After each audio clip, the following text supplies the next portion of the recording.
আসসালামু আলাইকুম সবাইকে ওয়েলকাম করছি আমাদের আজকের ক্লাসে আমরা ভেক্টরের খুব শর্টে সব কনসেপ্টগুলো দেখার চেষ্টা করব। সব বলতে আমরা কোনো ডেরিভেশন গুলো যে আছে অর্থাৎ এক সূত্রের প্রতিপাদন ওগুলো দেখবো না, জাস্ট আমরা সূত্রগুলো দেখবো, কনসেপ্ট গুলো দেখবো, যাতে আমরা খুব সহজেই এই ক্লাসটা করার মাধ্যমে ভেক্টরের বোর্ড কোশ্চেন গুলো ইজিলি সলভ করতে পারি। যে কনসেপ্ট গুলো লাগবে সবগুলো এই ভিডিওতে আলোচনা করা হবে। তো কথা না বাড়িয়ে আমাদের আজকে ক্লাস শুরু করি। আমরা প্রথমেই দেখবো হচ্ছে রাশি কি, অর্থাৎ রাশি। রাশি রাশি বলতে কি বুঝি আমরা? ভৌত জগতে যা কিছু পরিমাপ করা যায় তাকেই রাশি বলে, এটা সবাই জানো। তো রাশি হচ্ছে দুই প্রকার। রাশি হলো দুই প্রকার, একটি হলো ভেক্টর রাশি আর একটা হচ্ছে স্কেলার রাশি। তাহলে একটা হচ্ছে স্কেলার আর একটি হচ্ছে আমাদের ভেক্টর রাশি। এই অধ্যায়টিতে আমাদের মূলত এই ভেক্টর রাশি নিয়ে আলোচনা করা হয়েছে। তো ভেক্টর রাশি কি বা স্কেলার রাশি কি? যে সকল রাশি প্রকাশের জন্য শুধুমাত্র আমাদের মানের প্রয়োজন হয় তাদেরকে আমরা বলবো স্কেলার রাশি।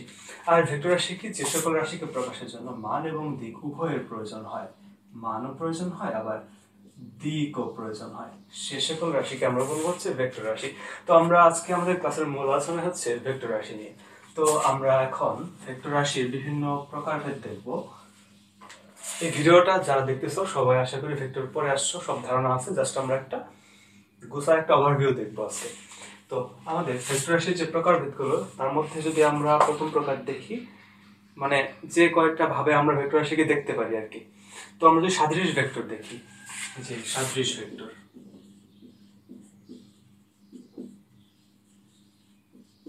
সাদৃশ ভেক্টর। আচ্ছা, সাদৃশ ভেক্টরটা কি? এগুলোর সংজ্ঞা আসে, তো আমরা জাস্ট কনসেপ্টটা দেখবো, সংজ্ঞা বই থেকে পড়ে নেব। তো সাদৃশ ভেক্টর, ধরো দুটো ভেক্টর আসি, দুটো ভেক্টরের যদি একই দিকে সমান্তরালে থাকে তাহলে এই ভেক্টর দুটিকে সাদৃশ ভেক্টর বলা হবে। তো এই ক্ষেত্রে আমাদের কিন্তু ভেক্টরের মান দুটিকে সমান হতে হবে না, জাস্ট একই দিকে থাকলে সেই ভেক্টর দুটিকে আমরা সাদৃশ ভেক্টর বলতে পারি। আবার আমরা যদি সমান ভেক্টর দেখি, সমান ভেক্টরের ক্ষেত্রে আমাদের ভেক্টর দুটিকে একই দিকে তো থাকতেই হবে, কিন্তু তার সাথে সাথে আমাদের ভেক্টর দুটির মানেও সমান হতে হবে, তাহলে আমরা সাদৃশ ভেক্টর দেখলাম, সমান ভেক্টর দেখলাম। এখন যদি আমরা দেখি হচ্ছে, তারপরে আমরা দেখব হচ্ছে বিসদৃশ ভেক্টর। বিসদৃশ ভেক্টর, বিসদৃশ বিসদৃশ ভেক্টর। আর এখানে আমরা দেখব হচ্ছে অসমান, হ্যাঁ বিপরীত ভেক্টর, সরি বিপরীত। তো আমরা এখানে দেখব হচ্ছে বিসদৃশ ভেক্টর এবং বিপরীত ভেক্টর। আমরা একটা পেজে দেখলাম সদৃশ ভেক্টর। সদৃশ ভেক্টর কি ছিল? দুটো ভেক্টর একই দিকে থাকলেই সদৃশ ভেক্টর, সমান হতে পারে নাও হতে পারে। বিসদৃশ ভেক্টরের ক্ষেত্রে কনসেপ্টটা জাস্ট একটু চেঞ্জ, সেটা হচ্ছে একটা ভেক্টর এই দিকে থাকলে আরেকটা ভেক্টর থাকবে তার বিপরীত দিকে। এখন বিপরীত দিকে থাকার পর যদি দুটো ভেক্টর সমান হতে পারে অসমান হতে পারে, বিপরীত ভেক্টরটা এটারই একটা অংশ, মানে এটার একটা প্রকার হচ্ছে বিপরীত ভেক্টর। বিপরীত ভেক্টরে একটা ভেক্টর এদিকে হবে আর একটা ভেক্টর হবে তার বিপরীত, বা মানগুলো সমান হবে, তো এটাকে আমরা বলবো বিপরীত ভেক্টর। তো আমাদের এই ছিল সদৃশ ভেক্টর এবং বিপরীত ভেক্টর। এখন যদি আমরা দেখি, পরে আছে হচ্ছে আমাদের সমপ্রারম্ভিক ভেক্টর। সমপ্রারম্ভিক সমপ্রারম্ভিক সমপ্রারম্ভিক ভেক্টর। তো সমপ্রারম্ভিক মানে কি? প্রারম্ভ মানে কি? শুরু। তাহলে সমপ্রারম্ভিক মানে শুরুটা একই জায়গা থেকে। ধরলাম এটা একটা বিন্দু, এখন আমরা একটা ভেক্টর ধরলাম, এটা একটা ভেক্টর এ ভেক্টর, আবার আরেকটা ভেক্টর আমরা দেখবো, ধরলাম না বি ভেক্টর। তাহলে এই বিন্দু থেকে একই দিক বরাবর একটা ভেক্টর যা হচ্ছে বি ভেক্টর। এই দুটি ভেক্টরের উৎপত্তি একই না, এটাকেই বলে হচ্ছে সমপ্রারম্ভিক ভেক্টর, বা যে ভেক্টরের প্রারম্ভ বা শুরু একই। তো এরপরে আমাদের আছে হচ্ছে অবস্থান ভেক্টর, বিপরীত ভেক্টর দেখছি। আচ্ছা, নাল ভেক্টর দেখি। নাল ভেক্টর, নাল বা শূন্য ভেক্টর। এখন আমরা দেখি হচ্ছে নাল ভেক্টর। নাল ভেক্টর কি? যে সকল ভেক্টর এর মান শূন্য, নাল ভেক্টর হচ্ছে মান সমান হবে 0, যে সকল ভেক্টরের মান 0 এবং দিক কোন দিকে তা বলা যায় না, দিক অনির্দিষ্ট,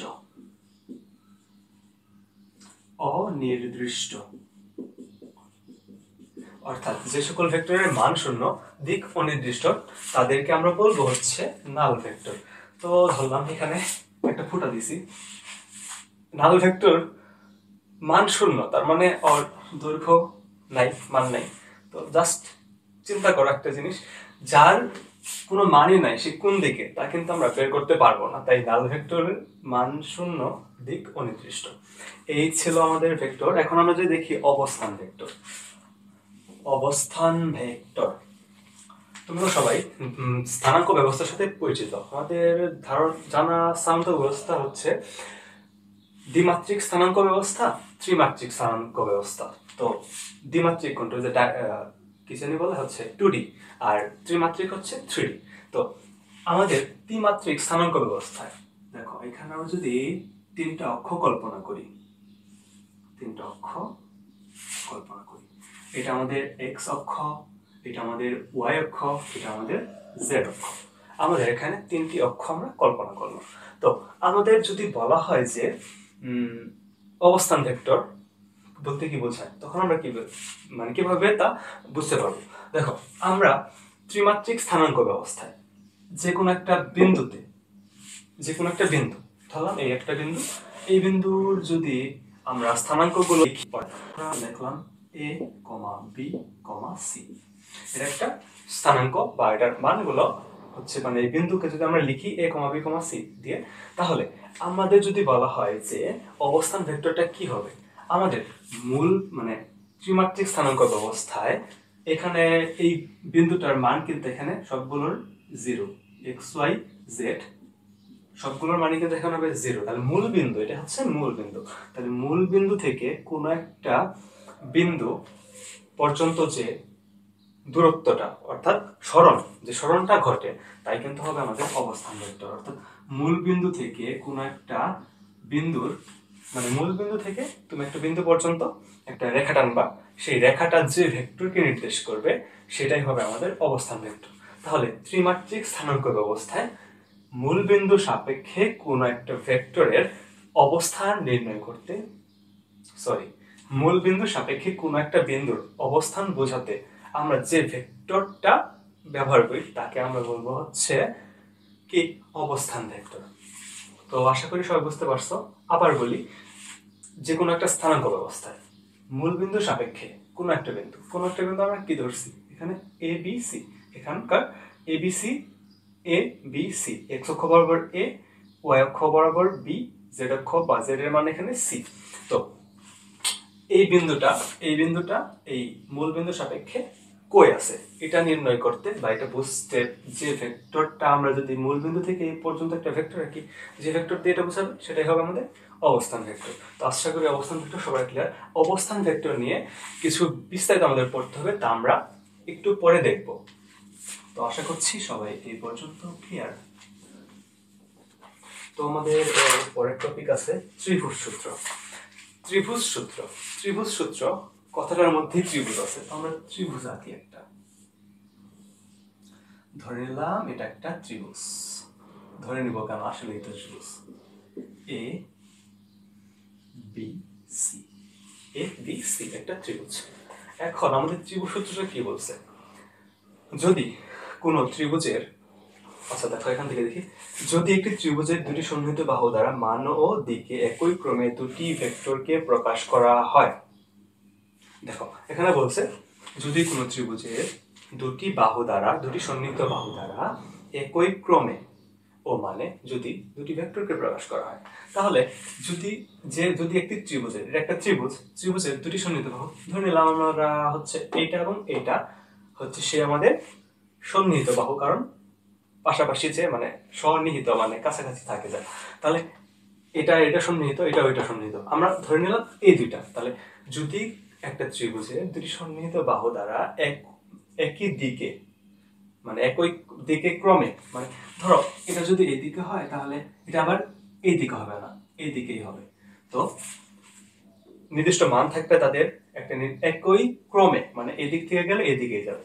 যদি দুটা ভেক্টরকে নির্দেশ করে তাহলে এদের যে লব্ধিটা হবে তা এই এই যে বাহুটা আছে এই বাহুটার বিপরীত ক্রমের যে মানটা থাকবে সেটা, ধরো এটা ছিল এইদিকে, এটা ছিল এইদিকে, তাহলে এটা কিন্তু এইদিকে আসার কথা ছিল, কিন্তু না, আমরা যখন লব্ধিটা ত্রিভুজসূত্র থেকে বের করব, ত্রিভুজসূত্র আমাদের এটাই বলেছে যদি কোন একটা ত্রিভুজের দুটি সন্নিহিত বাহু দ্বারা একই, দেখো আছে দুটি, যদি একটি ত্রিভুজের দুটি সন্নিহিত বাহু দ্বারা মান ও দিকে একই ক্রমে, মান ও দিকে একই ক্রমে যদি দুটি ভেক্টরকে প্রকাশ করা হয় তাহলে তৃতীয় বাহু দ্বারা বিপরীত ক্রমে, তৃতীয় বাহু, তাহলে আমাদের এটা প্রথম বাহু, এটা দ্বিতীয় বাহু, এটা তৃতীয় বাহু, তাহলে তৃতীয় বাহু দ্বারা বিপরীত ক্রমে, তৃতীয় বাহু দ্বারা বিপরীত ক্রমে এই ভেক্টর দুটির লব্ধি বোঝায়।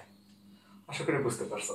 তো এরপর যদি আমরা দেখি সামান্তরিক সূত্র, সামান্তরিক সূত্রে আমাদের প্রথম যে কথাটা আছে সেটা হচ্ছে সামান্তরিক। তো সামান্তরিক সূত্র দেখার জন্য আমরা একটা সামান্তরিক প্রথমে এঁকে নিব, এটা হচ্ছে আমাদের সেই সামান্তরিক। তো সামান্তরিক সূত্রে কি বলছে, যদি কোন একটা সামান্তরিকের যে কোনো দুটি সন্নিহিত বাহু দ্বারা দুটি ভেক্টরকে প্রকাশ করে, মানে ধরো এটা একটা ভেক্টরকে প্রকাশ করলো, ধরলাম আমরা এখান থেকে এই পর্যন্ত এ বি সি ডি। তো যদি এটা একটা ভেক্টর হয়, এটা একটা ভেক্টর হয়, যদি সামান্তরিকের দুটি সন্নিহিত বাহু দ্বারা দুটি ভেক্টরকে প্রকাশ করে তাহলে কি হবে, তাহলে লব্ধিটা হবে এদের যে কর্ণ আছে এই কর্ণটাই হবে লব্ধি। এত বিস্তারিত যাচ্ছি না, জাস্ট দেখিয়ে যাচ্ছি। তো ধরো এইখানে আর এইখানে দুটা আছে, এটা ধরলাম পি ভেক্টর, এটা ধরলাম আমরা কিউ ভেক্টর, এদের লব্ধি কি হবে, এখানে যদি আমরা সামান্তরিক আঁকি তাহলে দেখো একটা সামান্তরিক কল্পনা করলে এখানে যে কর্ণটা হবে এই কর্ণের সমান হবে আমাদের এই দুটো ভেক্টরের লব্ধির মান। তো আশা করি এইটুকু সবাই বুঝতে পারছো। এখন আমাদের এইখান থেকে দুটো সূত্র দেখতে হবে। আমরা বলছি যে আমরা প্রতিপাদনে যাবো না, জাস্ট সূত্রগুলো দেখবো। সূত্রগুলো যদি এখানে আমরা আবার আঁকি, আবার এখানে আঁকলাম, এটা আমাদের পি ভেক্টর, এটা আমাদের কিউ ভেক্টর। তো এখানে মধ্যবর্তী কোণ, দুটো ভেক্টরের মধ্যবর্তী কোণ দেওয়া আছে আলফা, দুটো ভেক্টরের মধ্যবর্তী কোণ আলফা। তো এখানে পি ভেক্টর এবং কিউ ভেক্টর। তো এখন আমাদেরকে যদি বলে দুটি ভেক্টরের লব্ধি নির্ণয় করো, আমরা কি শিখছি, লব্ধি বের করা। লব্ধি আমরা সামান্তরিক সূত্র শিখছি যে এখানে মধ্যবর্তী কোন একটা দিকেই হবে সেই আর বা আমাদের রেজাল্টেন্ট বা লব্ধির মান। তো লব্ধি জিনিসটা কি আশা করি সবাই বোঝো, দুটো ভেক্টর কে মিলে যে একটা নতুন ভেক্টর পাবো আমরা, সম্মিলিত ভেক্টর, সেটা হচ্ছে লব্ধি ভেক্টর। তো লব্ধি ভেক্টর অবশ্যই এই দিকে কোনো একটা দিকে আমরা পাবো। তো এই লব্ধিকে আমরা প্রকাশ করব আর দিয়ে, এখানে আর দিয়ে লব্ধিকে কেন আমরা আর দিয়ে প্রকাশ করি, দেখো লব্ধি এটা হচ্ছে বাংলা, ইংরেজিতে বলে রেজাল্ট্যান্ট, তাহলে রেজাল্ট্যান্টের আর এখানে আমরা বসাই, মূলত রেজাল্ট্যান্টের আরই হচ্ছে লব্ধির সেই আর। তো এত বিশ্লেষণ না যায়, তো আর আমরা এখান থেকে পাবো।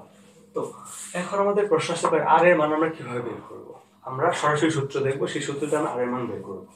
আর এর মান বের করার ক্ষেত্রে আমরা আর সমান সরাসরি লিখবো হচ্ছে whole root over P square plus Q square plus 2pq cos alpha. দেখো এখানে কি বুঝাইছে, এখানে আর এর মান বুঝাইছে যে আর ভেক্টরটা যে আমরা পাবো লব্ধি ভেক্টর তার মান আর, আর ভেক্টরটার মান হবে, এখানে পি ভেক্টর ছিল কিউ ভেক্টর ছিল, তাদের যে মানগুলো আছে পি ভেক্টরের মানের স্কোয়ার প্লাস কিউ ভেক্টরের মানের স্কোয়ার প্লাস 2 ইন্টু পি ভেক্টরের মান কিউ ভেক্টরের মান গুণন হচ্ছে cos আলফা। আলফা কি, এই দুটো ভেক্টরের মধ্যবর্তী কোণ, তাহলে এটা হচ্ছে আমাদের আলফা। তো আমরা এখানে আর এর মান বা লব্ধির মান বা লব্ধি যাকে আমরা সরাসরি বলতে পারবো লব্ধি আর নির্ণয়কার সূত্রটা দেখে ফেললাম, সামনে কিন্তু এই সূত্রটা আমাদের কাজে লাগবে। তো এখন যদি আমরা দেখি যে আচ্ছা এই লব্ধিটা তো এখানে পেলাম, কিন্তু লব্ধিটা আসলে কত কোণে আছে বা কোন দিকে আছে, আমরা দিক নির্ণয় করব।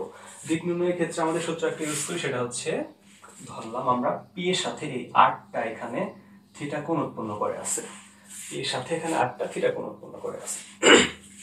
এখন যদি আমরা এই থিটাটাকে বের করতে চাই তাহলে আমরা এখানে একটা সূত্র দেখবো, সেটা হচ্ছে ট্যান থিটা সমান, দেখো তো আমরা ট্যান থিটা সমান কি জানি, সাইন বাই কস না? এটা মনে রাখার একটা টেকনিক দেখাচ্ছি। উপরে হবে সাইন, নিচে হবে কস। এখন আরেকটা কথা মনে রাখবা যে যার সাথে অ্যাঙ্গেল, এই 8টা কার সাথে কোণ করে আছে, পি এর সাথে, যার সাথে অ্যাঙ্গেল সে থাকবে সিঙ্গেল। তো যার সাথে অ্যাঙ্গেল সে থাকবে সিঙ্গেল, তাহলে পি এর মানটা এখানে সিঙ্গেল থাকবে, এখানে প্লাস হবে। দেখো এখানে পি এর মান তো চলে আসছে, তাহলে থাকুক লোকে কিউ, তাহলে কিউ এর মানটা সাইনের আগেও বসবে আবার কজের আগেও বসবে। আর মধ্যবর্তী কোণ ছিল আলফা, আমরা আলফার মান এখানে বসিয়ে দিব, এখানে বসিয়ে দিব। তাহলে আমরা যদি আমাদেরকে কোণ বের করতে বলে থিটার মান, তাহলে ট্যান থিটা সমান লিখবো পি, নিচে হবে P plus Q cos alpha, উপরে হবে কিউ সাইন আলফা। আমরা ট্যান সমান জানি সাইন বাই কস, কিউ থাকে এখানে, আর পি এর সাথে অ্যাঙ্গেল পি থাকবে সিঙ্গেল, বাকি থাকলো কিউ, কিউ সাইনের আগে কজের আগে, আর মধ্যবর্তী কোণ আলফা, তো আলফা আলফা বসে গেছে। তো পরের লাইনে আমরা এখান থেকে লিখতে পারি যে থিটা সমান ট্যান ইনভার্স, বুঝে উপরে থাকবে কি Q sine alpha, sine alpha, আর নিচে থাকবে P plus Q cos alpha.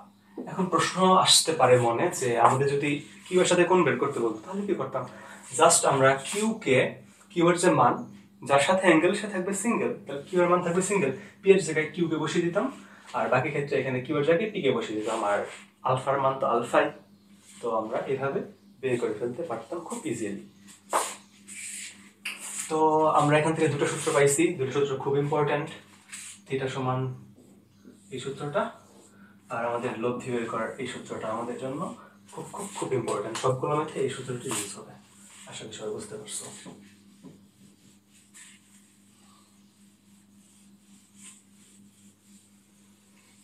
এরপরে আমরা দেখব হচ্ছে লব্ধির সর্বোচ্চ সর্বনিম্ন মান। লব্ধির সর্বোচ্চ মান কখন হবে, লব্ধির সর্বনিম্ন মান কখন হবে তা আমরা এখন দেখব। দেখো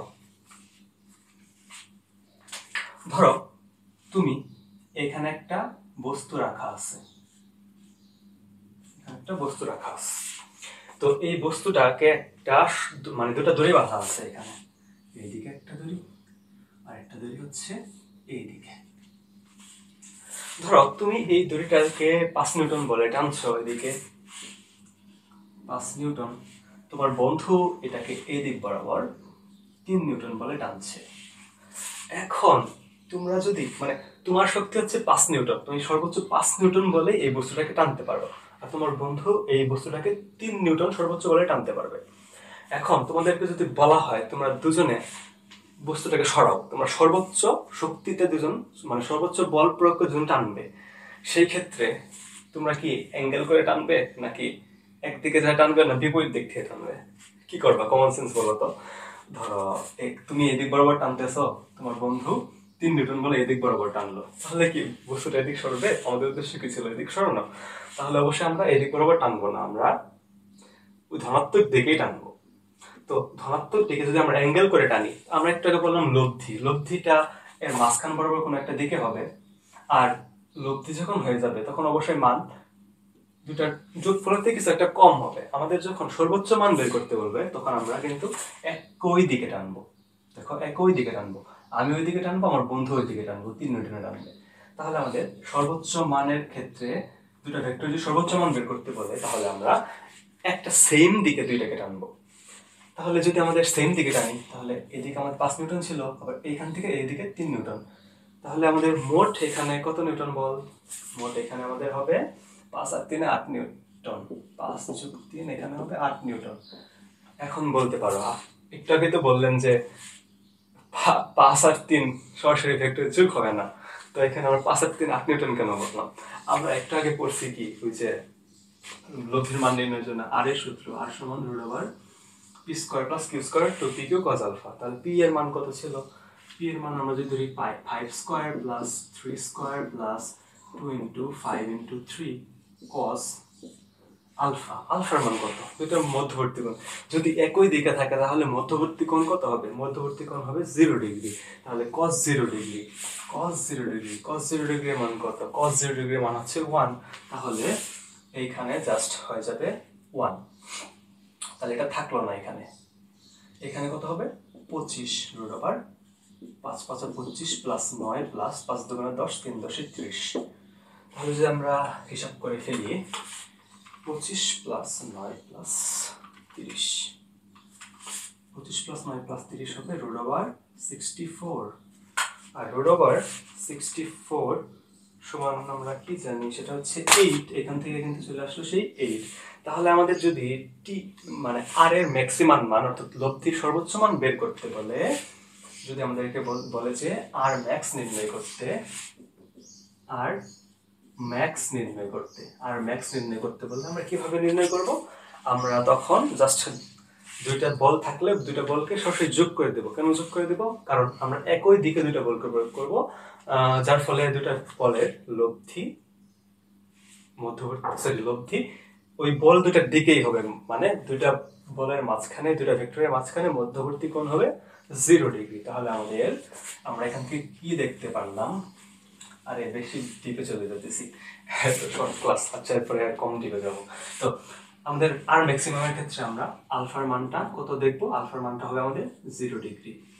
আর ম্যাক্সিমামের ক্ষেত্রে আলফার মান হবে 0 ডিগ্রি। এখন যদি আমাদেরকে বলে যে আর মিনিমাম অর্থাৎ লব্ধির সর্বনিম্ন মান নির্ণয় করো, তাহলে আমরা কি করতাম? এদিক বলবো বলে একজন যদি 5 নিউটন প্রয়োগ করে, তাহলে লব্ধিটা আমাদের করতে হবে সর্বনিম্ন। তাহলে আমরা সরাসরি বিপরীত দিকে টানতাম এখানে 3 নিউটন বল দিয়ে। তাহলে কত হতো? 5 - 3 সমান আমাদের 2 নিউটন বল সর্বনিম্ন মান। 5 আর 3 কে তুমি বিয়োগ করো, বা কোনোভাবেই কি 5 থেকে 3 বিয়োগ করলে 2 এর থেকে কমানো সম্ভব না। যতক্ষণ এই করার মাঝখানে সম্ভব না, তো কিছু দিকে যাবো না, সরাসরি আমরা জানি তখন এখানে থিটার মান হবে 180 ডিগ্রি। আর মিনিমামের মান যদি আমরা নির্ণয় করতে চাই, থিটা সমান 180 ডিগ্রি, অর্থাৎ বিপরীত দিকে বল প্রয়োগ করতে হবে। তাহলে আমাদের রেজাল্টেন্ট আসবে সর্বনিম্ন। তো এই ছিল আমাদের আর ম্যাক্সিমাম এবং আর মিনিমাম। ও আচ্ছা, তাহলে আমাদের সরাসরি যখন আর ম্যাক্সিমাম নির্ণয় করতে বলবে, আমরা সরাসরি আর সমান কি লিখছিলাম একটু আগে, যে আমরা পি প্লাস কিউ কে সরাসরি যোগ করে দেব। আর মিনিমামের ক্ষেত্রে কি করব? আর মিনিমামের ক্ষেত্রে এই যে আর এটা ছিল ম্যাক্সিমাম, আর এখানে মিনিমাম।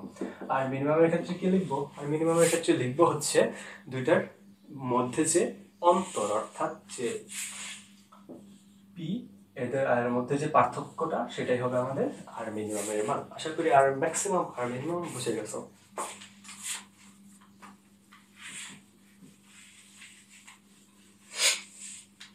এরপর যদি আমরা দেখি ভেক্টরের বিভাজন, তো আমরা এখন দেখবো হচ্ছে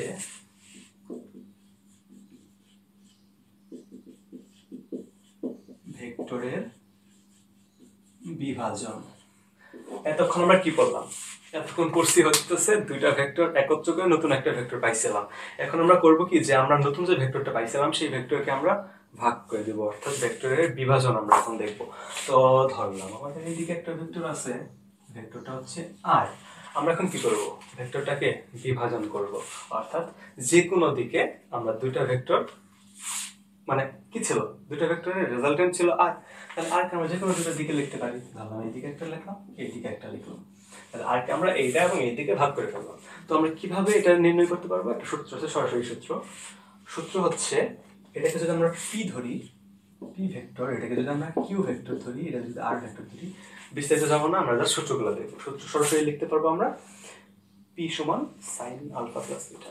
আচ্ছা, এখন যদি আমরা এদের মধ্যবর্তী কোণ, ধরো যে আর কে আমরা দুইটা দিকে বিভক্ত করব, বিভাজন করব, এখানে এই কোণটাকে যদি আমরা হচ্ছে এখানে আলফা বিটা দিয়ে করা আছে আমার খাতায়, আলফা এখানে হচ্ছে বিটা। যদি পি এর সাথে আর এর অ্যাঙ্গেল হয় আলফা, কিউ এর সাথে যদি হয় বিটা, তাহলে আমরা পি আর কিউ এর মান কি বের করতে পারবো? আমরা সরাসরি তখন পি এর মান এবং কিউ এর মান, পি এর মান এবং কিউ এর মান সরাসরি লিখবো। কি লিখবো? দেখো নিচে আমরা সরাসরি লিখবো হচ্ছে sine alpha plus beta, sine alpha plus beta, এখানে হবে সাইন আলফা প্লাস বিটা। তাহলে পি এবং কিউ নির্ণয় করার ক্ষেত্রে আমরা দুই ক্ষেত্রেই সাইন নিচে সাইন আলফা প্লাস বিটা মানে কোন দুইটার যোগফল লিখবো। লেখার পরে আমরা এখন দেখবো যে আমরা কার মান নির্ণয় করতেছি, পি এর মান নির্ণয় করবো না কিউ এর মান নির্ণয় করবো। আমরা এখানে পি এর মান নির্ণয় করতেছি, তাহলে আমরা এখানে আবার সাইন দিব। সাইন এখানে একটা কোণ হবে, এই কোণটা কি হবে দেখো, আর পি এর সাথে কি কোণে আছে, আলফা কোণে। আর পি এর সাথে আলফা কোণে আছে, যার সাথে কোণে থাকবে তার বিপরীত কোণটা লিখবো, মানে যার সাথে কোণটা নাই মানে তাহলে এই কোণটা লিখবো আমরা, এখানে লিখবো বিটা। পি এর সাথে কোণ করেছিল কত, আলফা, কিন্তু আমরা আলফা লিখবো না, এখানে লিখবো বিটা। এটাই হচ্ছে সূত্র, মুখস্থ করে নাও। তারপরে এখানে হচ্ছে সাইন, আর কিউ এর সাথে বিটা কোণে করে আছে, কিন্তু আমরা বিটা লিখবো না, আমরা লিখবো কি আলফা, তাহলে সাইন আলফা। তো আমাদের হচ্ছে পি এর মান সরাসরি হবে তখন সাইন বিটা, নিচে হবে sine alpha plus beta. Q এর মান হবে সাইন আলফা, নিচে হবে সাইন আলফা প্লাস বিটা। এইটুকু না, এইটুকু তো আমরা জাস্ট এখন কার এই অংশটুকু, এটা তো একটা ভগ্নাংশ, কার অংশ, আর এর অংশ, এখানে ছিল কি আর, এখানে হবে গুণ আর। তো আমাদের পি এর মান বের করতে বলছে, তাহলে পি এর মানটা আর এর মানের কতটুকু, আর এর মানের এইটুকু, আবার কিউ এর মানটা আর এর মানের এইটুকু। বুঝতে পারছো? তাহলে আমাদের যদি বলে পি এর মান নির্ণয় করতে, আমি আবার ফ্রেশ করে লিখে দেই এখানে যে আমাদেরকে যদি বলে যে আর একটা ভেক্টর, এই ভেক্টরটাকে বিভাজন করতে হবে যে কোনো দুইটা কোণে। এখানে আলফা কোণ বিটা কোণ, কত কোণ আমরা জানি না, ইচ্ছে মতো ধরে নেবা। তখন আমাদেরকে যদি বলা হয় যে পি এর মান লিখো, তখন আমরা কি লিখবো, পি লিখলে নিচে হবে সাইন আলফা প্লাস বিটা, আর উপরেও হবে সাইন, সাইন কত হবে, পি এর সাথে কত কোণ করে আছে আলফা, আমরা তাহলে কি লিখবো বিটা, আর এখানে হবে গুণন আর, কারণ আর এর এই অংশটুকু এই পি। আবার যদি এখন আমাদেরকে বলে কিউ সমান লিখতে, তাহলে আমরা কি লিখবো, কই আলফা প্লাস বিটা, আর এদিকে সাইনের জায়গায় হবে কি সাইনই হবে। এখানে ছিল আলফা কোণে, কিউ এর সাথে ছিল বিটা কোণে, তাহলে আমরা এখানে আবার কারেন্ট চলে আসছে। আবার দেখি আমরা কি দেখতেছিলাম, আমরা দেখতেছিলাম যে পি সমান সাইন আলফা প্লাস বিটা, দুইটা কোণের যোগফল সাইন বিটা। কেন বিটা, কারণ পি পি এর সাথে আর আলফা কোণে আছে, যার সাথে কোণে থাকবে তার বিপরীত অপোজিট কোণটা আমরা লিখবো বিটা। আবার এখানে কিউ আছে, কিউ এর সাথে হবে তাহলে সাইন আলফা প্লাস বিটা, নিচে উপরে কিউ এর সাথে কোণ করে আছে বিটা, তাহলে আমরা এখানে লিখবো আলফা, আর এখানে তো আর গুণ হবেই। আমাদেরকে যদি একটা ভেক্টরকে দুটো দিকে আর কি ভাগ করতে বলে, দুটা বিভাজন করতে বলে, যে কোনো দুইটা দিকে, আমরা যে কোনো দুইটা দিকে কিন্তু খুব ইজিলি বিভাজন করে ফেলতে পারবো, যে দুটা কোণ দেওয়া থাকে আমাদেরকে। তো এই ছিল আমাদের বিভাজন, যে কোনো দুটি কোণ দেওয়া থাকলে আমরা এভাবে বিভাজন করব। আবার যদি আমাদের এখন অক্ষ বরাবর বিভাজন করতে বলে, যে 90 ডিগ্রি দুইটা ভেক্টরকে, মানে দুটা ভেক্টরের মধ্যবর্তী কোণ থাকবে 90 ডিগ্রি, এভাবে যদি বিভাজন করতে বলে, তাহলে আমরা কি লিখবো, আয়তকার লম্ব উপাংশ। এখনকার টপিক হচ্ছে আমাদের মানে ভেক্টরকে বিভাজন করব, এই এর মধ্যেকারই একটা পার্ট হচ্ছে আমাদের আয়তাকার লম্ব উপাংশ বা লম্বাংশ। তাহলে আমরা এখন দেখবো হচ্ছে লম্বাংশ।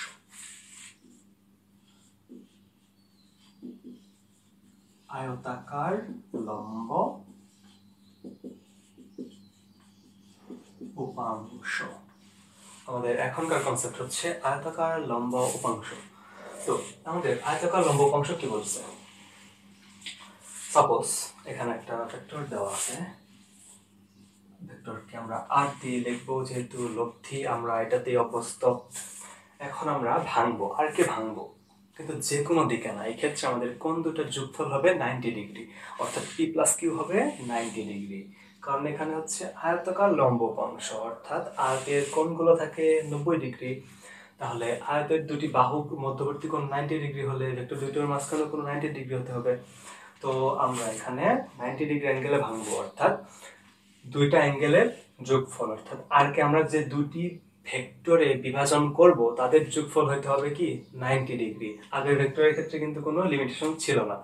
তাহলে আমরা এখন এখানে এই দিক বরাবর যদি একটা ভাঙি, এই দিক বরাবর একটা ভাঙলাম, মধ্যবর্তী কোণ কত? 90 ডিগ্রি। ক্লিয়ার? তো তো এইভাবে যদি আমরা নির্ণয় করি, এক্ষেত্রে আমরা সরাসরি প্রতিপাদনে যাচ্ছি না, সরাসরি আমরা লিখে ফেলবো। যদি আমাদের কোণ থাকে এইখানে, যদি হয় থিটা, এটা হলো থিটা, তাহলে আমরা এক্স অক্ষ বরাবর যে মানটা পাবো, অর্থাৎ এক্স অক্ষ বরাবর পাবো হচ্ছে আর কস থিটা, আর কস থিটা। আর ওয়াই অক্ষ বরাবর আমরা পাবো হচ্ছে আর সাইন থিটা। এক্স অক্ষ বরাবরকে যদি আমরা পি ধরে নিই, ভাবলাম যে এক্স অক্ষ বরাবর পি ভেক্টর, ওয়াই অক্ষ বরাবর কিউ ভেক্টর, তাহলে আমরা এখানে এক্স অক্ষ বরাবর ছিল কি পি ভেক্টর, তাহলে পি সমান আর কস থিটা, আর এখানে কিউ সমান আর সাইন থিটা খুব ইজিলি নির্ণয় করে ফেলতে পারবো। তো এই ছিল আমাদের কিউ সমান আর সাইন থিটা, লম্বাংশ, আয়তাকার লম্বাংশ বা লম্বাংশ। তো এরপর দেখি কি কনসেপ্ট আছে। তো আমাদের ভেক্টর বিভাজনের এই দুইটাই মূলত আমরা দিয়ে সব করতে পারবো আশা করি। তো এরপর যদি আমরা দেখি, এরপর আমাদেরকে ত্রিমাত্রিক স্থানাঙ্ক ব্যবস্থায় যে ভেক্টরকে স্থাপন সেটা দেখতে হবে। এটা একটু ফিল করার বিষয় আছে, আমরা একটু ফিল করে দেখবো, সমস্যা নেই। এটা হচ্ছে ত্রিমাত্রিক স্থানাঙ্ক ব্যবস্থায় এক্স অক্ষ, এটা হচ্ছে ওয়াই অক্ষ, এটা হচ্ছে আমাদের জেড অক্ষ। তাহলে এটা হচ্ছে এক্স অক্ষ, এটা হচ্ছে ওয়াই অক্ষ, এটা হচ্ছে আমাদের জেড অক্ষ। তো আমাদেরকে আমরা একটু আগে অবস্থান ভেক্টর করছি। অবস্থান ভেক্টর কি ছিল? অবস্থান ভেক্টর ছিল মূল বিন্দু সাপেক্ষে কোনো একটা বিন্দুর অবস্থান নির্ণয় করতে যে ভেক্টর আমরা ইউজ করে থাকি সেটা হচ্ছিল আমাদের অবস্থান ভেক্টর। তো অবস্থান ভেক্টরকেই আমরা বিভিন্ন তলে বিভিন্ন ভাবে বিভাজন করতে পারি ত্রিমাত্রিক স্থানাঙ্ক ব্যবস্থায়, সেটা এখন আমরা দেখব। তো আমাদের ভেক্টরটির স্থানাঙ্ক প্রথমে দেখব। ধরলাম এখানে একটা বিন্দু আছে, এই বিন্দুর স্থানাঙ্কগুলোকে যদি আমরা লিখি, এখানে আমরা এমনি কি এক্স আর ওয়াই দুইটা স্থানাঙ্ক পড়তাম না, ভোজ আর কোটি, কিন্তু ত্রিমাত্রিক স্থানাঙ্ক ব্যবস্থায় স্থানাঙ্ক কি দুইটা হবে না, তিনটা হবে। এক্স অক্ষ বরাবর একটা স্থানাঙ্ক, ওয়াই অক্ষ বরাবর একটা, জেড অক্ষ বরাবর একটা। তো এখানে আমাদের স্থানাঙ্ক আমরা কি ধরে নেব, এখানে ধরে লিখছিলাম আমি এ এক্স, মানে আমরা এখানে লিখবো এ এক্স একটা স্থানাঙ্ক, এক্স অক্ষ বরাবর যে স্থানাঙ্কটা, এ ওয়াই এ জেড, এ দিয়ে কেন লিখলাম, অন্য কিছু লেখা যায় তো, আমার খাতায় লেখা আছে এ দিয়ে, আমি এ দিয়ে বোঝাচ্ছি, যে কোনো কিছু লেখা যাবে। আমরা এখান থেকে সরাসরি আমরা কি পড়ছি যে মূল বিন্দু থেকে একটা বিন্দু পর্যন্ত সরাসরি দাগ টানতে হবে।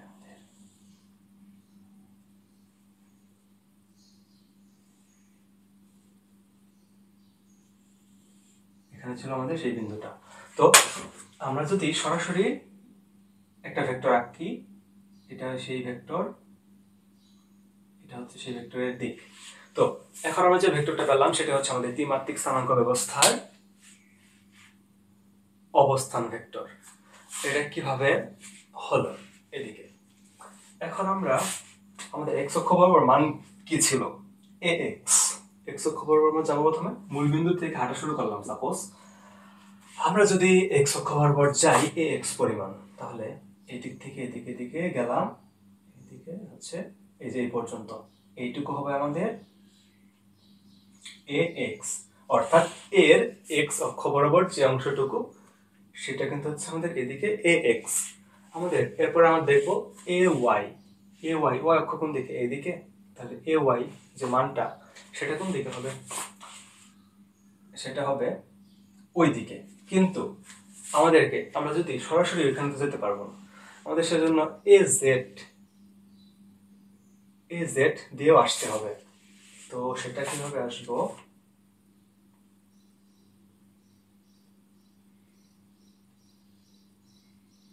এক্সটা আরেকটু ওইদিকে হবে, এখানে না, হ্যাঁ, এটা আমাদের এক্সটা হবে এই যে ধরো এই পর্যন্ত, আমাদের এক্সটা ধরলাম এই পর্যন্ত। তো আমরা এখন এ জেড বরাবর যদি আসি, এই জেডটা কোন দিকে ছিল, এই দিকে ছিল, এই জেড এইদিকে ছিল। তো এই জেড বরাবর আসলাম, তাহলে এইটুকু কত হবে, এইটুকু হবে এ জেড। এখন আমরা যাব এ ওয়াই এর দিকে, এ ওয়াই এর দিক কি ছিল, এই যে সরাসরি এদিকে,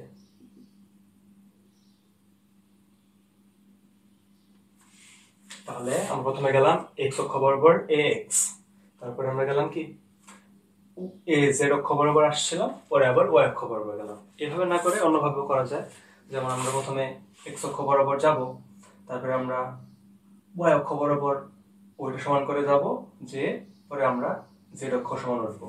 তো আমরা এদিকে এইভাবে দেখলে সুবিধা হয়, তাই আমরা এভাবে দেখলাম। তো এখন যদি আমরা এখান থেকে কিছু আমাদের মনে রাখার বিষয় আছে।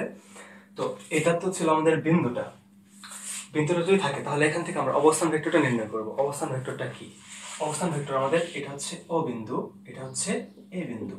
তাহলে আমাদের অবস্থান ভেক্টর হবে ও এ, ও থেকে এ তে গেছে, তাই আমাদের অবস্থান ভেক্টর হবে ও এ। অবস্থান ভেক্টর আমাদের O A vector. Y vector কি হবে? তাহলে এ এক্স, এখানে হবে A X plus A Y plus A Z.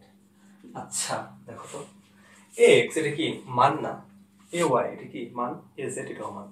আমাদের এখানে নির্ণয় করতেছি কি ও এ, ও এ ভেক্টর। মান যোগ করলে তার ভেক্টর আসবে না, সাথে দিক দিতে হবে।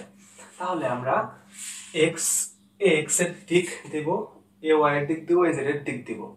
তো এ এক্স এর দিক, তাহলে এক্স অক্ষ বরাবর একক ভেক্টর, একক ভেক্টর দেখাইছি, আচ্ছা দেখাই দিব।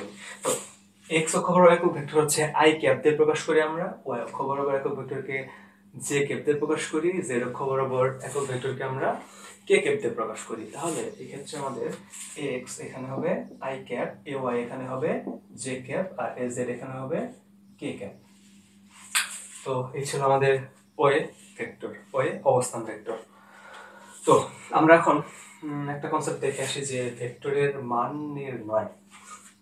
তো এটা মুছাই দিই, এত কিছু আমাদের লাগবে না, শর্ট ক্লাস বড় হয়ে যাচ্ছে। ভেক্টরের মান নির্ণয়, ধরো এখানে তোমাকে একটা পি ভেক্টর দেওয়া আছে। পি ভেক্টর হচ্ছে 5 নিউটন, একটা বল 5 নিউটন একটা বল তোমাকে এখানে দেওয়া আছে। এখন যদি বলে মান কত, মান দেখতে পাচ্ছ কি 5 নিউটন, কোন দিকে? বললাম এক্স অক্ষ বরাবর। ধরো এখানে এক্স অক্ষ বরাবর 5 নিউটন একটা বল, তাহলে এটা হচ্ছে সেই 5 নিউটন বলটা কোন দিক বরাবর? এক্স অক্ষ বরাবর। তো বলের মান কত? 5 নিউটন। তো আমরা যদি বলের মান বের করতে বলে, মানে একটা ভেক্টরের মান আমরা বিভিন্নভাবে প্রকাশ করতে পারি, যেমন পি ভেক্টরের মানকে আমরা এভাবে মডুলাস দিয়ে প্রকাশ করতে পারি, আবার পি ভেক্টরের মানকে আমরা সরাসরি পি দিয়ে প্রকাশ করতে পারি।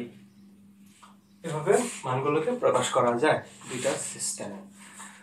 তো এখন যদি আমরা দেখি যে মান কিভাবে বের করব, তাহলে পি ভেক্টরকে সরাসরি মডুলাস করে দিই। দেখো এখানে কিন্তু দুইটা কাহিনী হতে পারে। এটা যদি এক্স অক্ষ কল্পনা করো তুমি, এটা যদি 5 নিউটন ধরো, যদি এই দিকে একটা মান থাকে 3, তাহলে এটাকে কিন্তু আমরা -3 নিউটন ধরবো।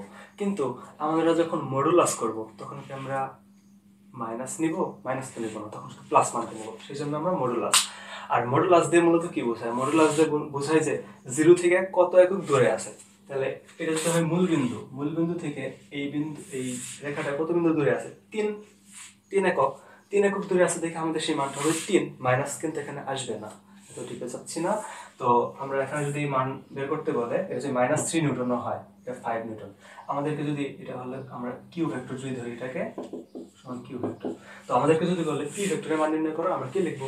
মডুলাস অফ পি সমান লিখবো মডুলাস অফ +5, মডুলাস করলে 5 হবে। আবার যদি আমাদেরকে বলে কিউ ভেক্টরের মান নির্ণয় করতে, আমরা কিউ ভেক্টর এখানে মডুলাস করব, -3 ছিল, মডুলাস করলে মান হয়ে যাবে 3, অর্থাৎ কোন ভেক্টরকে মডুলাস করলে তার একটা প্লাস মাইনাস যাইতে হবে, সব প্লাস হয়ে যাবে, সেটা হচ্ছে আমাদের ভেক্টরের মান। তো আশা করি ভেক্টরের মান সবাই দেখছো।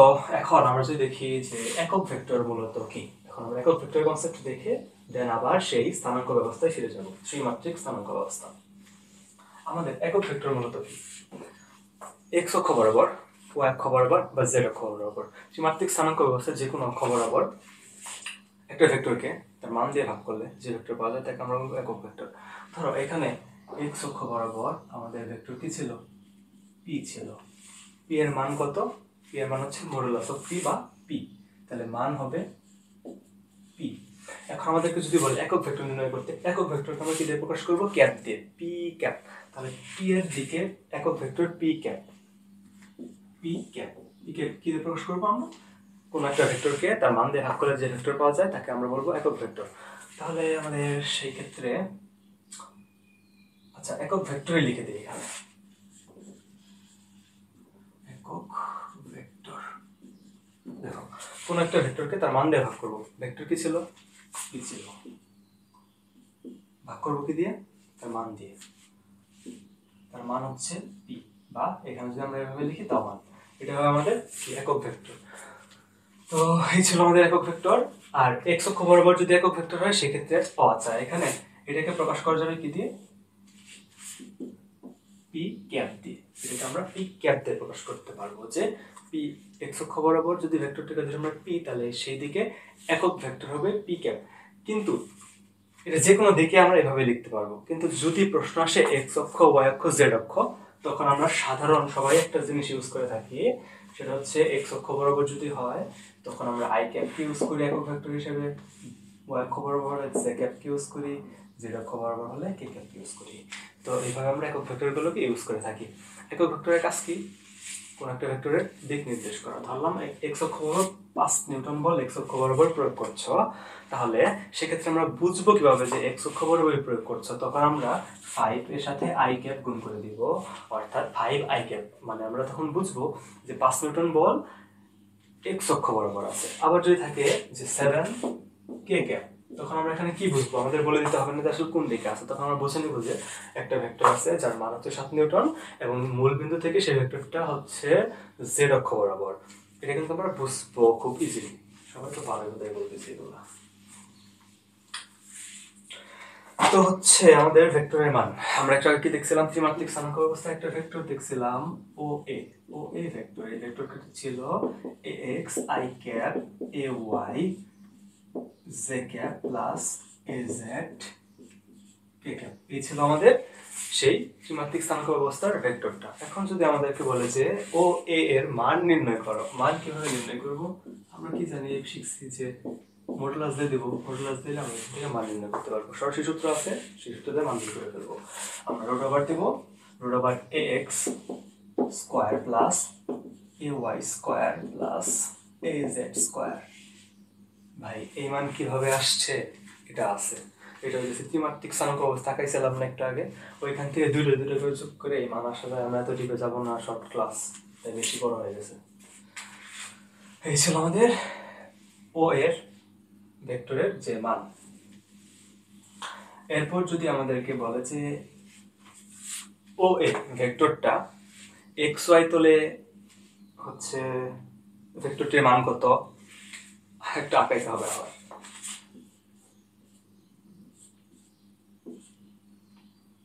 ধরলাম এদিক বরাবর দিছিল, তারপরে এদিক বরাবর আসছিল, তারপরে এদিক বরাবর গেছে, তাহলে এটাই হচ্ছে আমাদের ও, এটা হচ্ছে এ, এটা হচ্ছে আমাদের ও এ ভেক্টর, এটা হচ্ছে এ এক্স, এটা হবে এ ওয়াই, এটা হবে এ জেড। হয়েছে। তো এটা আমাদের এক্স অক্ষ, এটা আমাদের ওয়াই অক্ষ, এটা আমাদের জেড অক্ষ। তো এখন আমাদের বলছে কি যে এক্স ওয়াই তলে, এক্স ওয়াই তলে, এক্স ওয়াই তলে, এক্স ওয়াই তলে মান কত, এক্স ওয়াই তলে কি, এক্স ওয়াই তলে দুটো অংশ থাকবে, একটা হচ্ছে এক্স, একটা হচ্ছে এ ওয়াই, তাহলে দুটার যদি আমরা স্কয়ার করে বর্গ করে রুট করে দেই হয়ে যাবে। এত ডিপে যাবো না কারণ এখন কোনো সময় নাই, short class. A X square plus A Y square. আবার যদি বলে ওয়াই জেড, তাহলে তখন হবে root over A Y square plus A Z square. এভাবে যদি বলে জেড এক্স তলে, তখন হবে just root over A Z square plus A X square. এইভাবে আমরা সরাসরি নির্ণয় করে ফেলতে পারবো যে কোন কোন তলে ওই ভেক্টরটার মান কি আছে। তারপরে যদি বলে তোমাকে যে এক্স অক্ষ বরাবর, সরি, এই তল বরাবর একক ভেক্টর নির্ণয় করতে আমরা কি ভেক্টরের মান পাইছি, তো ভেক্টরটা কি পাবো, যদি বলে এক্স ওয়াই তলে কি ভেক্টরটা কি আছে, আমরা তখন কি জানি A X I cap A Y J cap, এটাই তো আমাদের এক্স ওয়াই তলের ভেক্টরটা।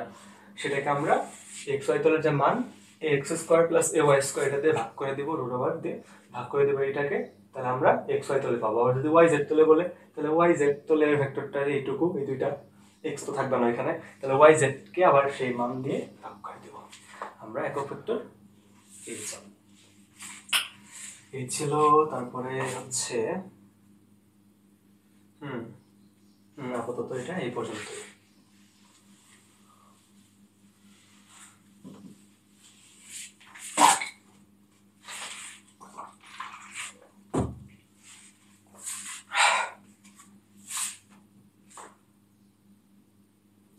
এরপর হচ্ছে স্থানাঙ্ক থেকে ভেক্টর নির্ণয়।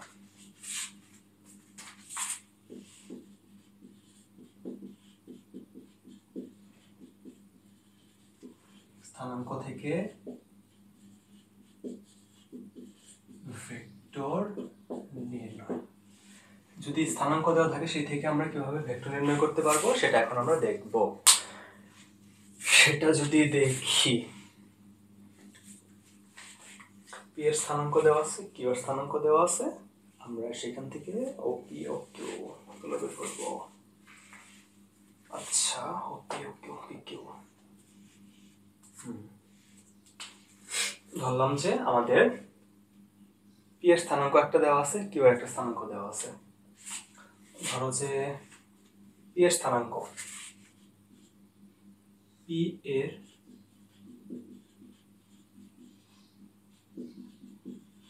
স্থানাঙ্ক, পি এর স্থানাঙ্ক কি, পি এক্স অক্ষ বরাবর, তারপরে পি ওয়াই অক্ষ বরাবর, পি জেড অক্ষ বরাবর, যে মানগুলো পি ওয়াই আর পি জেড, এটাই কিন্তু আমাদের হচ্ছে কি পি এর স্থানাঙ্ক।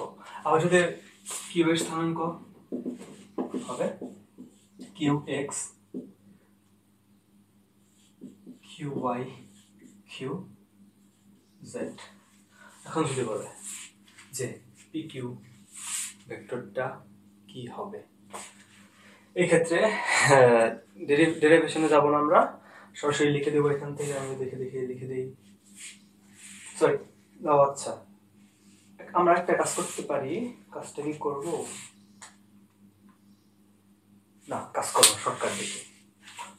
তো এভাবে ডেরিভেশন করা যায়, আমরা করবো না এখন, সময় নেই। এটা বড় ক্লাস না ছোট ক্লাস।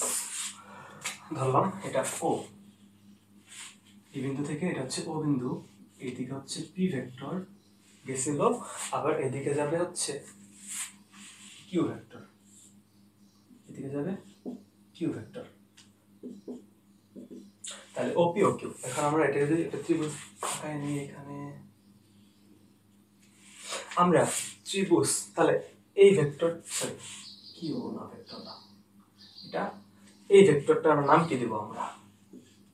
ওপি ভেক্টর না, আর এই ভেক্টরটার নাম দেব ও কিউ ভেক্টর। তাহলে আমরা ত্রিভুজ সূত্র থেকে কি পড়ছিলাম দেখো, যদি সন্নিহিত দুইটা একই ক্রমে মানে একই দিকে থাকে আর কি, তাহলে তৃতীয় যে বাহুটা থাকে তা বিপরীত ক্রম। সেই ক্ষেত্রে আমরা এটাকে কি লিখবো? P Q. তাহলে যদি আমরা এখান থেকে লিখি যে O P plus P Q, OP একটা ভেক্টর প্লাস পি কিউ একটা ভেক্টর। পি কিউটা কি আমাদের দুটো সন্নিহিত বাহু, ওপি ও কিউ দুটো ভেক্টর প্রকাশ করছি একই দিকে, মানে একই ক্রমে, দিকটা একই ক্রমে আছে। তাহলে সেই ক্ষেত্রে আমরা কি লিখব? সেই ক্ষেত্রে আমরা এটা সমান লিখবো এখান থেকে হচ্ছে, তখন হবে ও কিউ, এই যে O Q, O O Q vector. তাহলে O P plus P Q সমান O Q, O P plus P Q সমান ও কিউ। ঠিকই তো আছে, ঠিক আছে।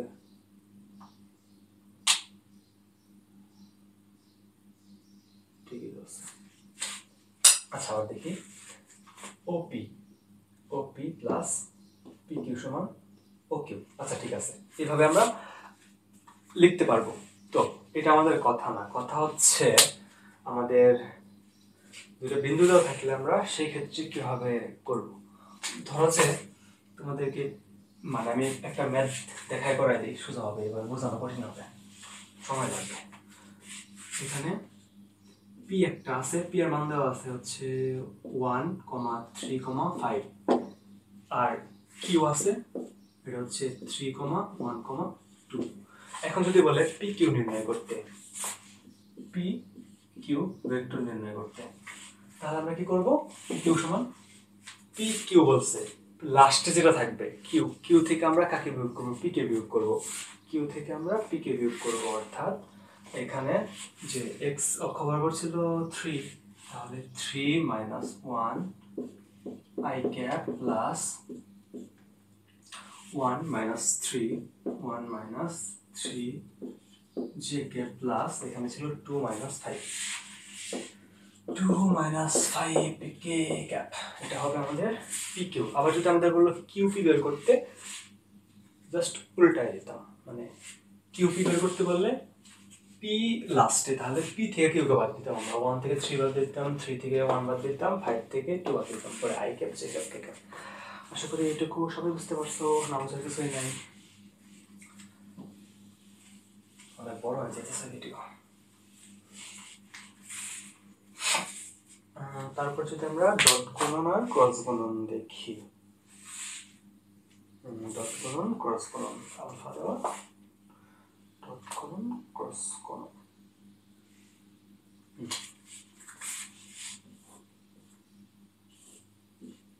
এটা আমাদের পি, এটা আমাদের কিউ, মধ্যবর্তী কোণ আলফা, মধ্যবর্তী কোণ আমাদের এটা হচ্ছে পি, এটা হচ্ছে কিউ, মধ্যবর্তী কোণ আমাদের দেওয়া হচ্ছে আলফা। তো এখন যদি ডট গুণন করতে বলে, ডট গুণন, ডট গুণন সমান আমরা জানি না, আমরা জানি, কারণ সবাই পরে আসছে রিভিশন ক্লাস, জানি আমরা। তাহলে ডট গুণন,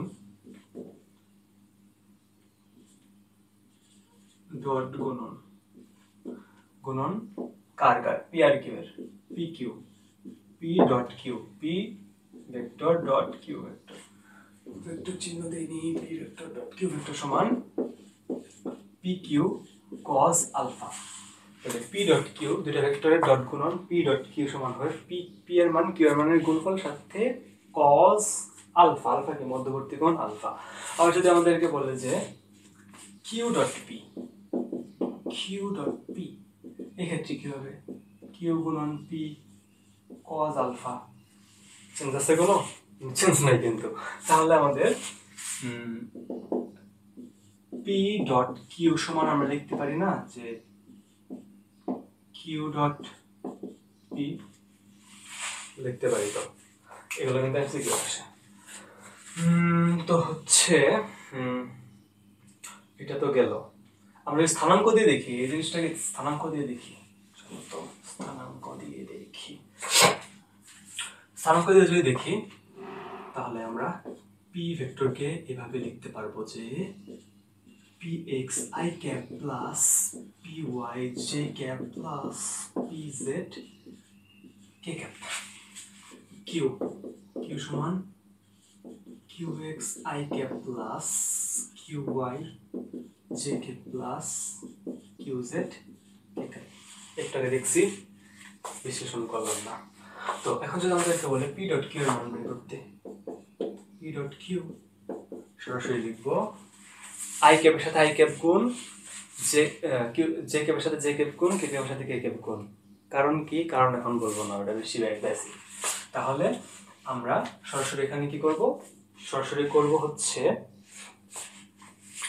তাহলে আই ক্যাপের যে মান আছে সামনে পি এক্স, তাহলে এক্স এর সাথে এক্স গুণ, ওয়াই এর সাথে ওয়াই গুণ, জেড এর সাথে জেড গুণ, P X Q X plus P Y Q Y plus P Z Q Z, এটাই হবে ডট গুণন।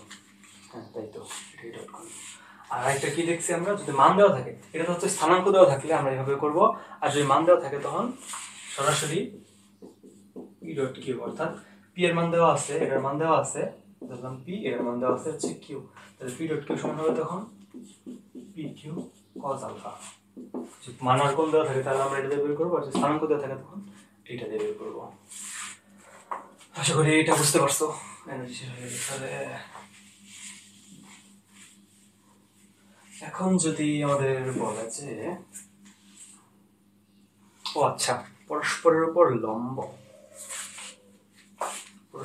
লম্ব হওয়ার ক্ষেত্রে ডট গুণন, আমরা কিন্তু ডট গুণন নিয়ে আসি। ধরো যে এটা পি, এটা কিউ, এটা কি ভেক্টর, এটা কিউ ভেক্টর। তো এদের মধ্যবর্তী কোণ কত? 90 ডিগ্রি।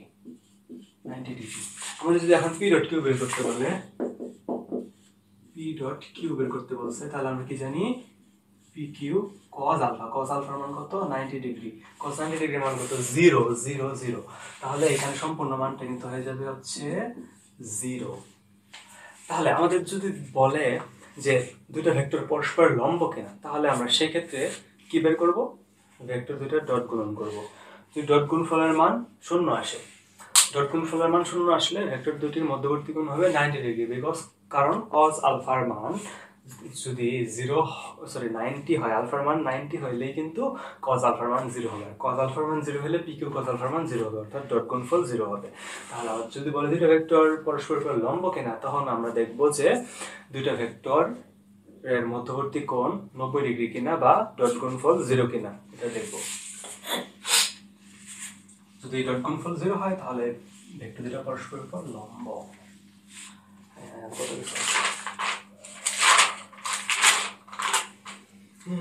এরপর যদি দেখি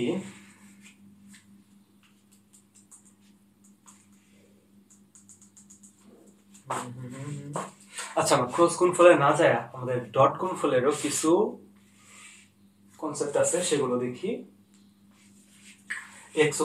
মানে উৎপন্ন কোণগুলো আর কি আমরা বের করার চেষ্টা করব, যে কত কোণ উৎপন্ন করে সেগুলো আমরা দেখবো। আমরা যদি মেইন বেসিকে যাব, সূত্রগুলো লিখে দিই জাস্ট। এক্স অক্ষের সাথে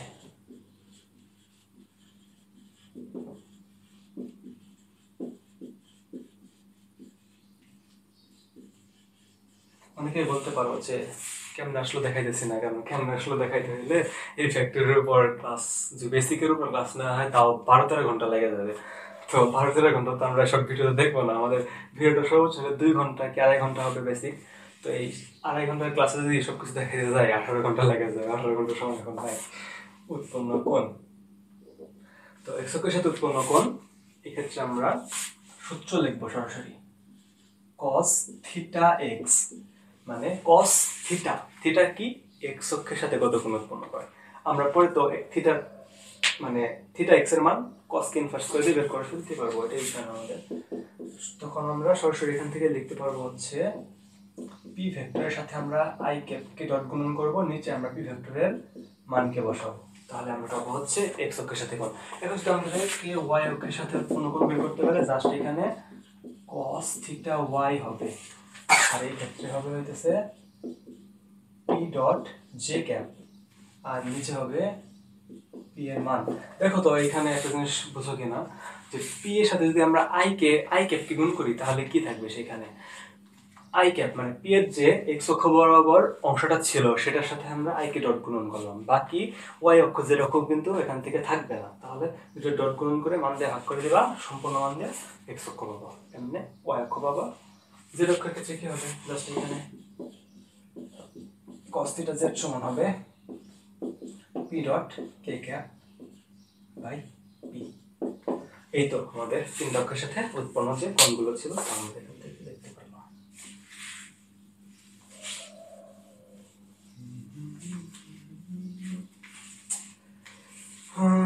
তো এখন যদি আমরা দেখি হচ্ছে, পা ব্যথা হয়ে গেছে রে, পা ব্যথা হয়ে গেছে। এখন আমরা দেখবো হচ্ছে লম্ব অভিক্ষেপ আর হচ্ছে উপাংশ। আচ্ছা, এখন আমরা দেখবো হচ্ছে লম্ব অভিক্ষেপ।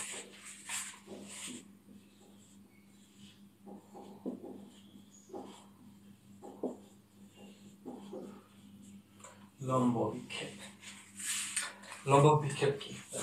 এদিকে থাকলো, আমরা এ আর বি দিয়ে করি, এক্ষেত্রে ধরলাম এখানে আমি কি দিয়ে করছি, এ আর বি দিয়ে করছি। এখানে হচ্ছে এ ভেক্টর, এখানে হচ্ছে এদিকে বি।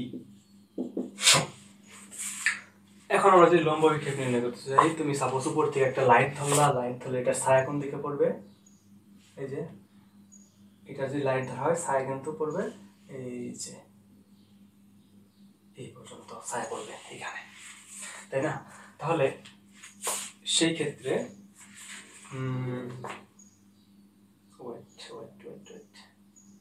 হ্যাঁ, আমাদের মধ্যবর্তী কোণ কিন্তু এখানে থিটা দেওয়া থাকবে। সরাসরি লম্ব বিক্ষেপ নির্ণয়ের ক্ষেত্রে হইতেছে যে বি এর B cos theta, B cos theta হচ্ছে আমাদের লম্ব বিক্ষেপের মান, মানে এর উপর বি এর লম্ব বিক্ষেপ, এর উপর বি এর লম্ব বিক্ষেপ, এ বরাবর বি এর লম্ব বিক্ষেপ, এ বরাবর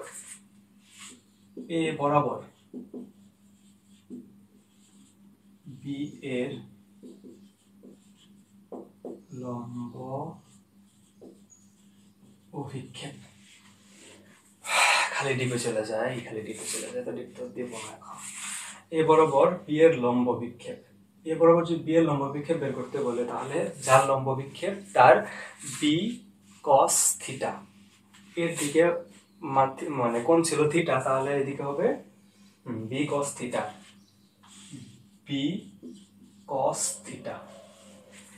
তাহলে বি এর দিকে বি এর লম্ব বিক্ষেপ হচ্ছে বি কস থিটা। আবার যদি বলে যে বি এর দিকে বি বরাবর এ এর লম্ব বিক্ষেপ, বি বরাবর এ এর লম্ব বিক্ষেপ, সেক্ষেত্রে কি হবে এ কস থিটা, কস থিটা, এ কস থিটা, দাও এ কস থিটা, কারণ মধ্যবর্তী কোণ তো থিটাই। তাহলে এ এই যে এ এইদিকে এতটুকু, এটুকু হবে এ cos থিটা, আর এতটুকু বি cos থিটা। আশা করি বুঝতে পারছো এটুকু। তো হচ্ছে এই স্পিড বাড়াই দেখো, আস্তে আস্তে বলতেছি। A cos theta, B cos theta. তো বি বরাবর এ লম্ব অভিক্ষেপ পেলাম আমরা হইতেছে এ cos থিটা, মানে বি বরাবর এ লম্ব অভিক্ষেপ এ cos থিটা, আর এ বরাবর বি এর লম্ব অভিক্ষেপ বি cos থিটা। তো এটা তো আমরা পাইলাম। এটাকে আমরা ডট, ধরো যে এমন কিছু আছে যে ভেক্টরের মান দেওয়া কোন দেয়, এই ক্ষেত্রে আমরা কিভাবে ডট গুণফলের মাধ্যমে এটা প্রকাশ করতে পারি। আমরা ডট গুণফল কি শিখছি, এ আর বি মধ্যবর্তী কোণ থিটা, তাহলে ডট গুণফল কি হবে, এ ডট বি সমান হবে A B cos theta, A B cos theta, A dot B সমান এ বি cos থিটা।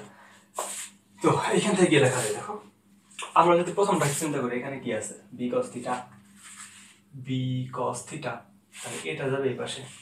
তাহলে আমরা এখানে বি cos থিটা সমান লিখতে পারবো হচ্ছে A dot B by A.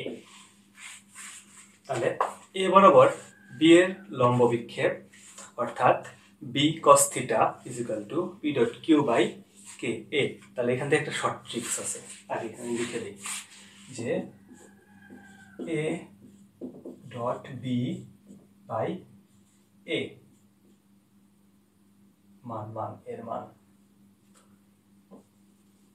A dot B by এ। দেখো এখানে বলছে যে বি এর লম্ব বিক্ষেপ এর দিকে, যার দিকে সে হবে নিচে, যার দিকে তার মান নিচে, যার দিকে তার মান নিচে। লম্ব বিক্ষেপ কার, বি এর, তাহলে বি cos থিটা, আর যার দিকে, কার দিকে, এর দিকে, এর মান নিচে, আর উপরে হবে এ ডট বি। আবার যদি এখন আমরা এই দিকে চিন্তা করি, কার লম্ব বিক্ষেপ, বি বরাবর এর লম্ব বিক্ষেপ, তাহলে এ cos থিটা লম্ব বিক্ষেপ। আর এই ক্ষেত্রে আমরা ডট গুণফল দিয়ে কিভাবে লিখতে পারবো, যে যার দিকে সে নিচে, কার দিকে, বি এর দিকে, তাহলে বি এর মান নিচে, আর উপরে কি হবে, উপরে সেম এ ডট বি। এই হচ্ছে আমাদেরকে যদি এ বরাবর বি এর বি এর উপাংশ, সরি লম্ব বিক্ষেপ, আর বি বরাবর এর লম্ব বিক্ষেপ বের করতে বলে, তাহলে আমরা এই সূত্র ইউজ করে ম্যাথ করব। তারপরে হচ্ছে আমাদের এটা শেষ। আচ্ছা আমরা উপাংশ দেখব। লম্ব অভিক্ষেপ আর উপাংশের মধ্যে একটা মেইন ডিফারেন্স হচ্ছে লম্ব অভিক্ষেপ দিয়ে আমরা মান পাই, দিকগুলোকে পাই না। অর্থাৎ দিক ছাড়া যে অংশটুকু আছে সেটাই হবে আমাদের লম্ব অভিক্ষেপ। আর উপাংশ হবে যে দিক থাকবে, অর্থাৎ দিকগুলো নির্দেশ থাকলে সেটাই হবে আমাদের কি উপাংশ। তাহলে দেখো এই ক্ষেত্রে যদি আমরা এটার সাথে দিক গুণ করে দিই, দিকটা কি হবে দেখো তো, বি কস থিটা। কার হচ্ছে লম্ব বিক্ষেপ, বি এর লম্ব বিক্ষেপ কার বরাবর, এ বরাবর। এ বরাবর হলে এ বরাবর কি হবে, এ ক্যাপ, এখানে জাস্ট হবে এ ক্যাপ। তাহলে যদি এখন লম্ব বিক্ষেপ না বলে এখানে যদি উপাংশ বলে তখন এখানে জাস্ট হবে এ ক্যাপ, এইদিকে হবে বি ক্যাপ। এটাই তো।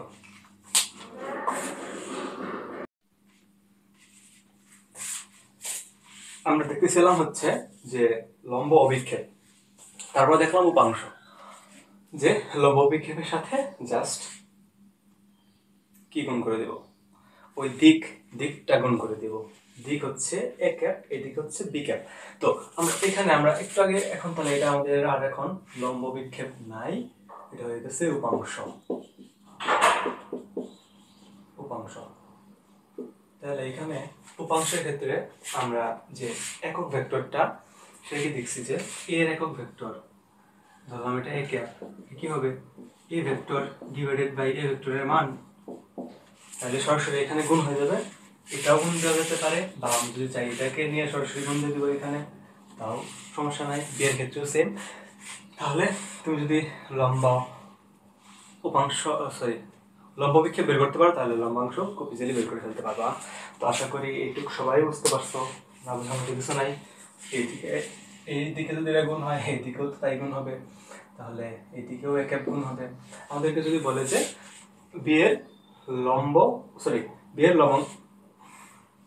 বিয়ের উপাংশ বের করো, এ বরাবর বিয়ের উপাংশ বের করতে হলে বি কস থিটা, আর সাথে একটা দিক গুণ হবে, দিকটা হবে এর দিকে একক ভেক্টর।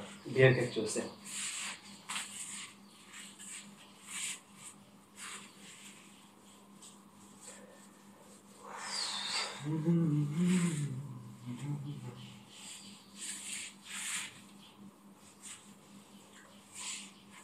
কয়টা বাজে, 6:47 বাজে সকাল। হ্যাঁ, এখন আমরা দেখবো হচ্ছে ডট গুণফল থেকে কি কি শিখলাম। সামারাইজ, আমরা যতক্ষণ ডট গুণফল পড়লাম, ডট গুণফল থেকে আমরা মোট কোন জিনিসগুলো শিখছি, মানে শর্টে এখন যদি লিখি তাহলে কি ডট গুণফল সমান আমরা যে পি আর কিউ ধরে নেই বা এ আর বি ধরে নেই বা ধরলাম পি কিউ, তাহলে পি ডট কিউ আমরা সমান লিখতে পারবো হচ্ছে পি কিউ কস কি মধ্যবর্তী কোণ থিটা বা আলফা, যাই হবে সেটাই পি কিউ কস থিটা, মধ্যবর্তী কোণ থিটা ধরছি এটা। তো এটা পাইছি আমরা। তারপরে এখান থেকে আর কি পাইছি, আর পাইছি হচ্ছে লম্ব হওয়ার জন্য যে শর্তটা, লম্ব হওয়ার শর্ত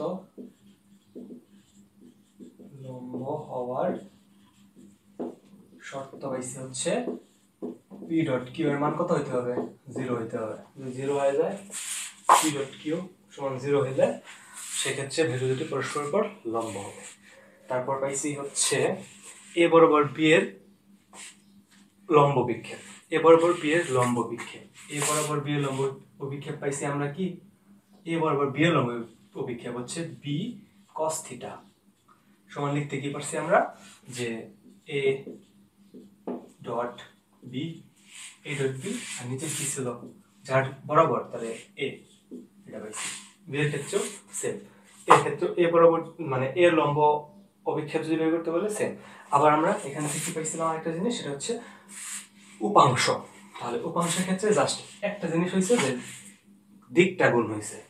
তো সেই ক্ষেত্রে আমাদের যদি আমরা বি এর ক্ষেত্রে দেখি যে বি কস থিটা জাস্ট দিকটা গুণ হবে, দিকটা কি কোন দিকে, এর দিকে, এর দিকে দিকটা গুণ হইল। এই সময় আবার লিখে যায় যে এ ডট বি, বাকি সেম, নিচে এ, এইদিকে সেই কোল, এটা লেখা আছে। তো আমাদের এই ডট গুণফলের আউটকাম এই চারটা জিনিস, এই চারটা জিনিস মাথায় রাখতে হবে।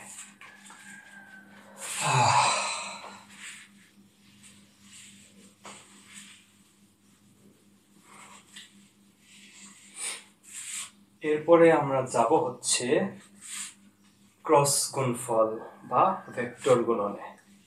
ক্রস গুণফল কি? যদি দুইটা ভেক্টরের মধ্যে আমরা ক্রস গুণফল করি তাহলে ডট গুণফলে আসলে দেখো কি পাওয়া যায়। ডট গুণফলে দুইটা ভেক্টর ডট গুণফল করলে একটা স্কেলার মান পাওয়া যায়, আর ক্রস গুণফল করলে তার জন্য হচ্ছে ডট গুণফলকে আমরা কিন্তু স্কেলার গুণনও বলে থাকি, কারণ দুটো ভেক্টরকে যদি ডট গুণফল করো তাহলে সেখানে তুমি একটা স্কেলার মান পাবা। আবার যদি দুটা ভেক্টরকে ক্রস গুণফল করো তাহলে সেই ক্ষেত্রে সেখানে পাবা হচ্ছে নতুন একটা ভেক্টর। তাই হ্যাঁ, ক্রস গুণফলকে বলা হয় ভেক্টর গুণফল। এখন আমরা যদি দেখি ক্রস গুণফল,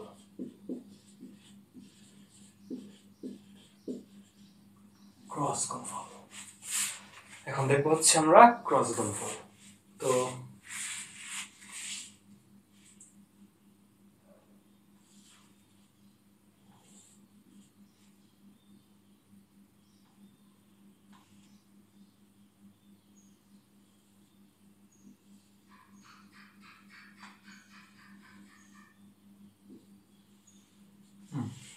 এটা একটা তল, এই তলের উপর দুইটা ভেক্টর ছিল, এটা পি ভেক্টর, এটা কিউ ভেক্টর। এটা একটা তল, তলের উপরে দুইটা ভেক্টর, এটা এক্স অক্ষ বরাবর, এটা ওয়াই অক্ষ বরাবর। আচ্ছা, তো আমরা এখন পি আর কিউ এর ক্রস গুণফল করব। আমরা পি ক্রস কিউ সমান লিখতে পারবো হচ্ছে পি এর মান কিউ এর মান, পি কিউ হচ্ছে সাইন আলফা, সাইন থিটা, যদি মধ্যবর্তী কোণ হয় থিটা তাহলে এখানে থিটা লিখব। পি ক্রস কিউ সমান পি কিউ সাইন থিটা। তো এটাতে হচ্ছে যদি মান আর কোণ দেওয়া থাকে, যদি দুইটা ভেক্টরই দেওয়া থাকে আগের মতো, যে পি ভেক্টর সমান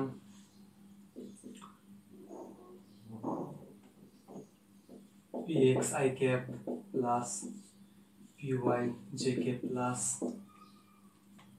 পি জেড কে ক্যাপ, আবার কিউ সমান Q X I cap plus Q Y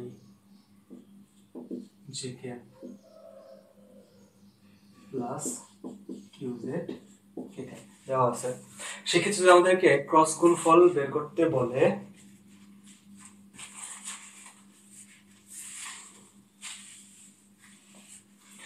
যদি আমাদেরকে ক্রস গুণফল বের করতে বলে তো আমরা কি করব?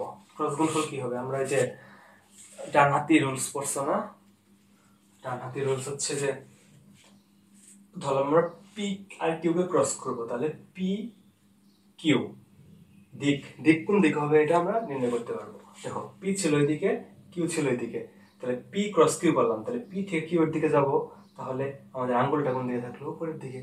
তাহলে আমরা যদি পি থেকে কিউ এর দিকে যাই তাহলে পি ডট যদি পি ক্রস যদি কিউ করি, সেই ক্ষেত্রে আমাদের যে ভেক্টরটা পাবো ক্রস গুণফল তার দিকটা হবে সরাসরি উপরের দিকে, এদিকে, এদিক বরাবর।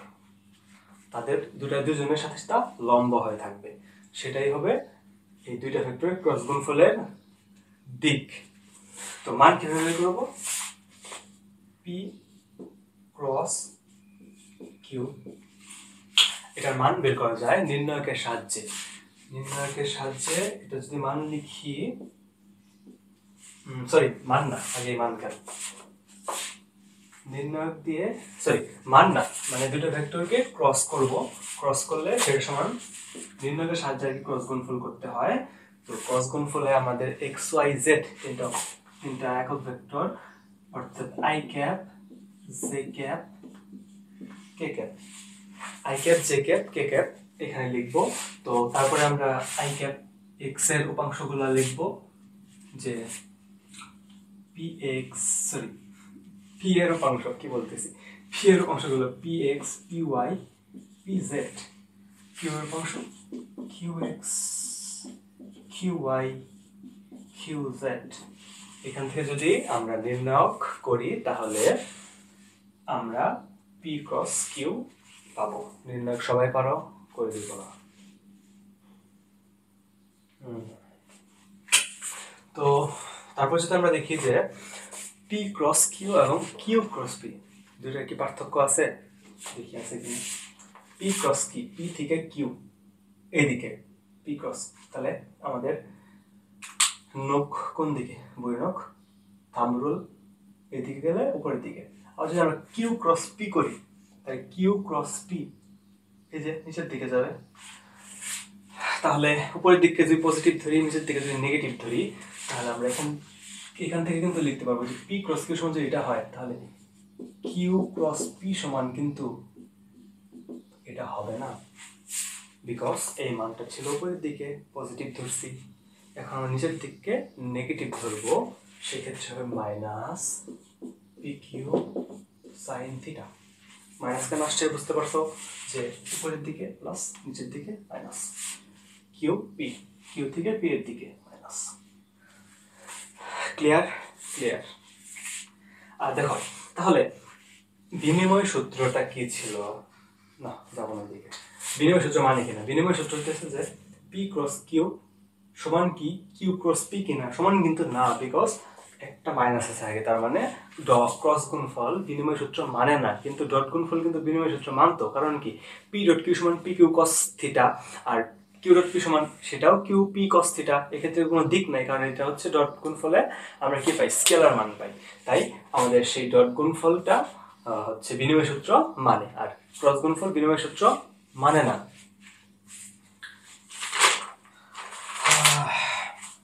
আচ্ছা, এখন আমরা যে উপরের দিকে দেখলাম, এখান থেকে তো মান বের করে ফেলতে পারবো নির্ণয় করে, কিন্তু এখানে যে দেখলাম যে উপরের দিকে গেল, উপরের দিকে সেই একক ভেক্টরটা নির্ণয় করব।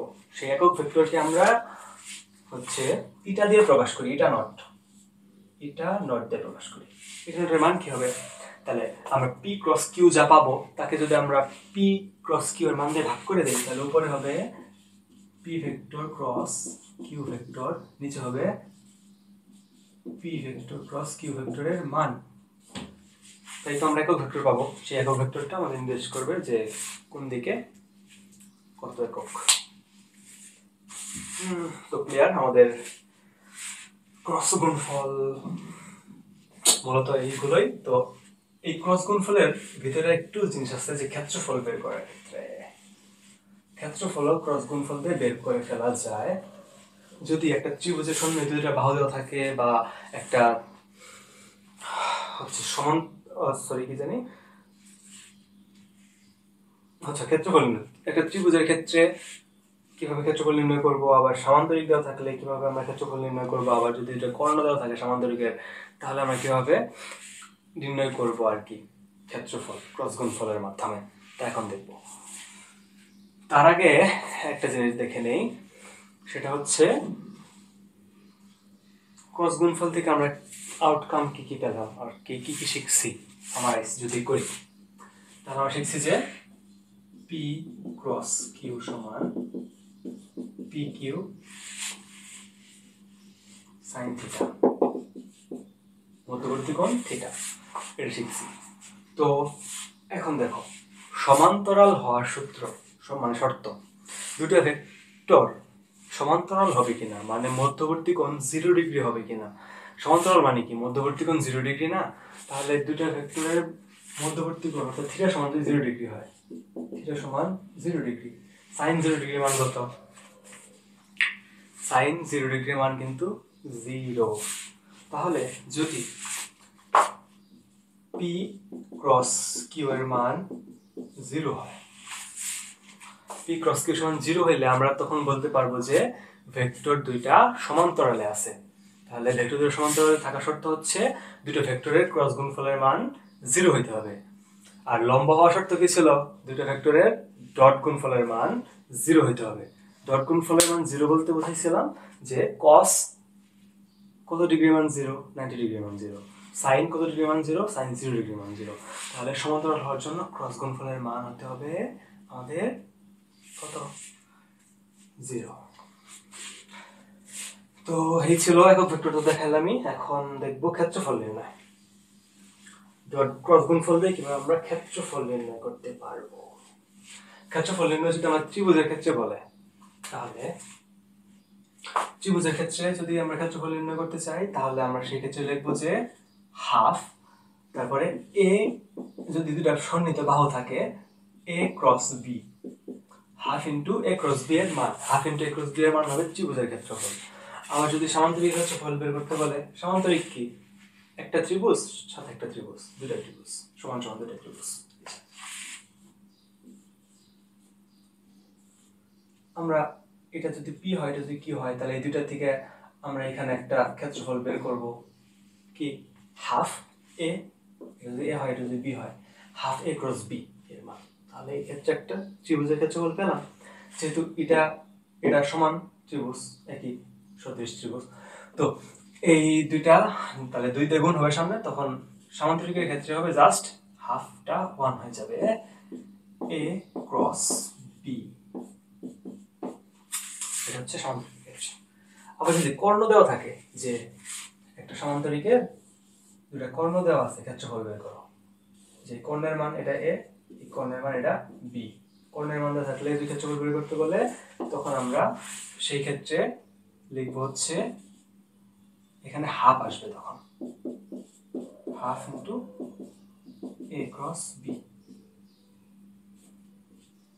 হাফ আসবে। তো হাফ আসলো। আর এই দুটা কার জন্য, এই দুটো হচ্ছে সামান্তরিক, এটা হচ্ছে ত্রিভুজ।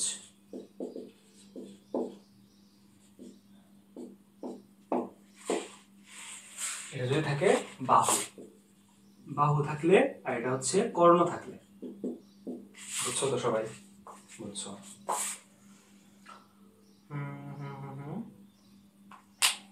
আচ্ছা, কোন একটা ত্রিমাত্রিক কোন একটা বস্তুর, 3D একটা অবজেক্টের, যে সরি কোন একটা বস্তুর আয়তন, আয়তন তো 3D বস্তুরই হয়, তো আয়তন শূন্য কিনা এটা আমরা কিভাবে নির্ণয় করব? আয়তন শূন্য কিনা, আয়তন শূন্য কিনা এই জন্য আমাদের একটা সূত্র দেখব, সেটা হচ্ছে আয়তন, আমরা আয়তন সমানের সূত্র দেখব, আয়তন ভি শূন্য কিনা কিন্তু আগে ফ্যাক্ট না, আয়তন বের করার সূত্র ভি সমান হচ্ছে, ধরো যে 3টা বাহু দেওয়া আছে একটা ত্রিমাত্রিক একটা বস্তুর, ধরো যে এই হচ্ছে সেই বস্তুটা,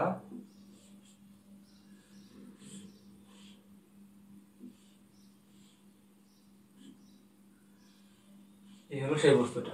তাহলে 3টা অক্ষের মান বা 3টা লম্ব, সরি দৈর্ঘ্য প্রস্থ উচ্চতা দেওয়া আছে, বা 3টা ভেক্টর দেওয়া আছে, তাদের এই হচ্ছে আয়তন কিভাবে নির্ণয় করব? তখন আমরা করব কি, যে এ ভেক্টরের সাথে ডট গুণ করব, বি ক্রস সি এর ডট গুণ, তাহলে বি ক্রস সি এর ডট গুণ করব এর সাথে, অথবা বি এর সাথে ডট গুণ করব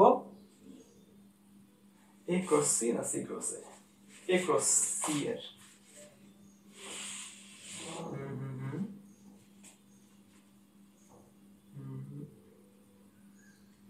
আচ্ছা এ ক্রস সি, আবার আমরা সি এর সাথে ডট গুণ করব হচ্ছে এ ক্রস বি এর, এই ক্ষেত্রে মেবি সি হবে, হ্যাঁ ঠিক আছে। তাহলে এ ক্রস সি, এখানে এ ক্রস বি, এখানে বি ক্রস সি, সামনে ডট, একটা ডট, বাকি দুটা ক্রস। এই ক্ষেত্রে আমরা আয়তন বের করতে পারবো। এখন আয়তন শূন্য কিনা কিভাবে দেখবো? এটা সমান 0 কিনা দেখবো, এটা সমান 0 কিনা। এই সত্য যদি পরে এটা যদি বের করে আমরা যদি দেখি 0, তাহলে আয়তন শূন্য, আর যদি 0 না হয় তাহলে আয়তন শূন্য না। ও ভেক্টরের যে বেসিক পার্টটুকু ছিল ক্যালকুলাসের আগে, সেইটুকু শেষ শেষ শেষ। এখন আমরা ভেক্টর ক্যালকুলাস এই টপিক দেখব। এখন আমাদের লাস্ট পার্ট, অর্থাৎ ভেক্টর ক্যালকুলাস আমরা দেখব। Calculus, vector calculus.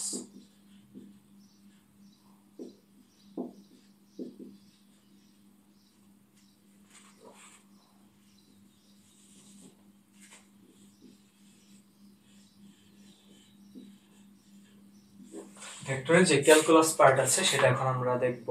তো এর জন্য সামান্য কিছু বেসিক ডিফারেন্সিয়েশন লাগে, সবাই আশা করি সেগুলো পারো। তো এখন আমরা সরাসরি ভেক্টর ক্যালকুলাস পার্টে চলে যাব। ক্যালকুলাস পার্টে ভেক্টরের একটা অপারেটর আছে যার মাধ্যমে আমরা ভেক্টরের বিভিন্ন পরিবর্তন বের করে থাকি। ভেক্টর থেকে স্কেলার, স্কেলার থেকে ভেক্টর, মানে এগুলো বিভিন্নভাবে নির্ণয় করি। সেজন্য একটা ভেক্টর অপারেটর আছে। সেই ভেক্টর অপারেটরকে বলে আমাদের ন্যাবলা অপারেটর বা ডেল অপারেটর। তাহলে এখন আমরা দেখব হচ্ছে ভেক্টর অপারেটর।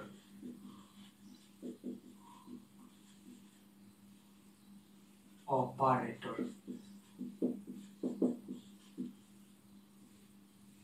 সবকিছুতে একটা অপারেটর থাকে। যোগ বিয়োগের ক্ষেত্রে যেমন যোগ একটা অপারেটর, বিয়োগ একটা অপারেটর, সেক্ষেত্রে ভেক্টরের নিজস্ব কাজ করার জন্য একটা অপারেটর আছে, সেটা হচ্ছে আমাদের, সেটা আমরা এখন দেখবো হচ্ছে ভেক্টর অপারেটর। ভেক্টর অপারেটর মূলত হচ্ছে আমরা এভাবে লিখি যে ডেল, এভাবে এটা দিয়ে লিখি, সেটা হচ্ছে ভেক্টর অপারেটরের নাম মূলত হচ্ছে ডেল অপারেটর বা ন্যাবলা অপারেটর বলে। তো আমরা এটাকে লিখবো হচ্ছে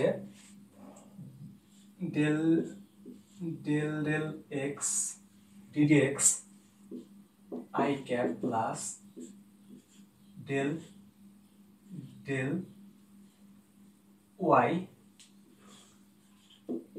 জে ক্যাপ প্লাস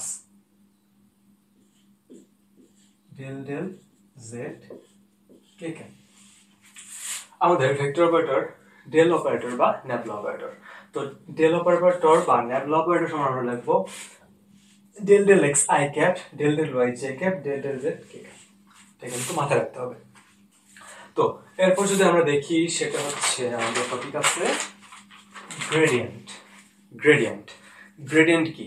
কোন একটা স্থানাঙ্ক, স্কেলার, কোন একটা স্কেলার ক্ষেত্রকে যদি আমরা তার কোন একটা স্কেলার ক্ষেত্রের পরিবর্তন যদি আমরা নির্ণয় করতে, মানে পরিবর্তনটা কি হচ্ছে সেটা যদি দেখতে চাই, বা একটা স্কেলার ক্ষেত্র যে বৃদ্ধির হার বা একটা স্কেলার ক্ষেত্রে যে পরিবর্তন আছে সেটা আমাদের বের করতে হেল্প করে হচ্ছে আমাদের গ্রেডিয়েন্ট। এখন আমাদের টপিক হচ্ছে গ্রেডিয়েন্ট।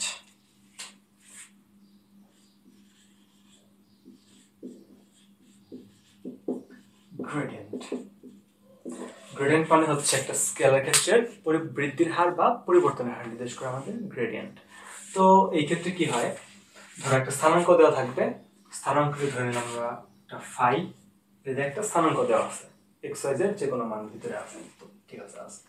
তো আমাদেরকে গ্রেডিয়েন্ট বের করতে হয় এই স্থানাঙ্কের সাথে আমাদের যে ভেক্টর অপারেটর আছে, ন্যাবলা অপারেটর বা ডেল অপারেটর যাই বলো, সেটাকে আমরা যদি ডট গুণ বা সরাসরি একটা গুণ করে দিই, সেটাই আমরা পাবো হচ্ছে, সাথে গুণ করে দিব ফাইকে। তো সরাসরি গুণ করে দিলাম। এই ক্ষেত্রে তো ডট গুণ ক্রস গুণের প্রশ্ন আসবে না, বিকজ এখানে এটা হচ্ছে জাস্ট একটা কি থাকবে, জাস্ট একটা স্কেলার ক্ষেত্র থাকবে। তো এখানে আমরা যেটা পাবো সেটা হচ্ছে এটার সাথে ডেল অপারেটরের সাথে জাস্ট ফাইকে আমরা গুণ করে দেব। তো ডেল অপারেটর সমান আমরা কি জানি, del del X I cap plus del del Y J cap plus del del Z K cap. সাথে কি গুণ করব, জাস্ট আমরা ফাইকে গুণ করে দেব। এটা হচ্ছে আমাদের গ্রেডিয়েন্ট। তো এই ছিল গ্রেডিয়েন্ট। আর গ্রেডিয়েন্টের মেইন একটা কাজ, সেটা হচ্ছে একটা স্কেলার ক্ষেত্র থেকে ভেক্টর ক্ষেত্র বানায় আর কি। তুমি যদি কোনো একটা স্কেলার ক্ষেত্রকে ভেক্টরে কনভার্ট করতে চাও, তাহলে স্কেলার ক্ষেত্রকে গ্রেডিয়েন্ট করলে ভেক্টর পাবে। অর্থাৎ স্কেলার ক্ষেত্রের সাথে যদি ন্যাবলা বা ডেল অপারেটরকে তুমি গুণ করে দাও, তাহলে সেই ক্ষেত্রে তুমি পেয়ে যাবে হচ্ছে ভেক্টর। তো এটাই ছিল আমাদের গ্রেডিয়েন্ট। এখন আমরা দেখব হচ্ছে ডাইভারজেন্স। ডাইভারজেন্স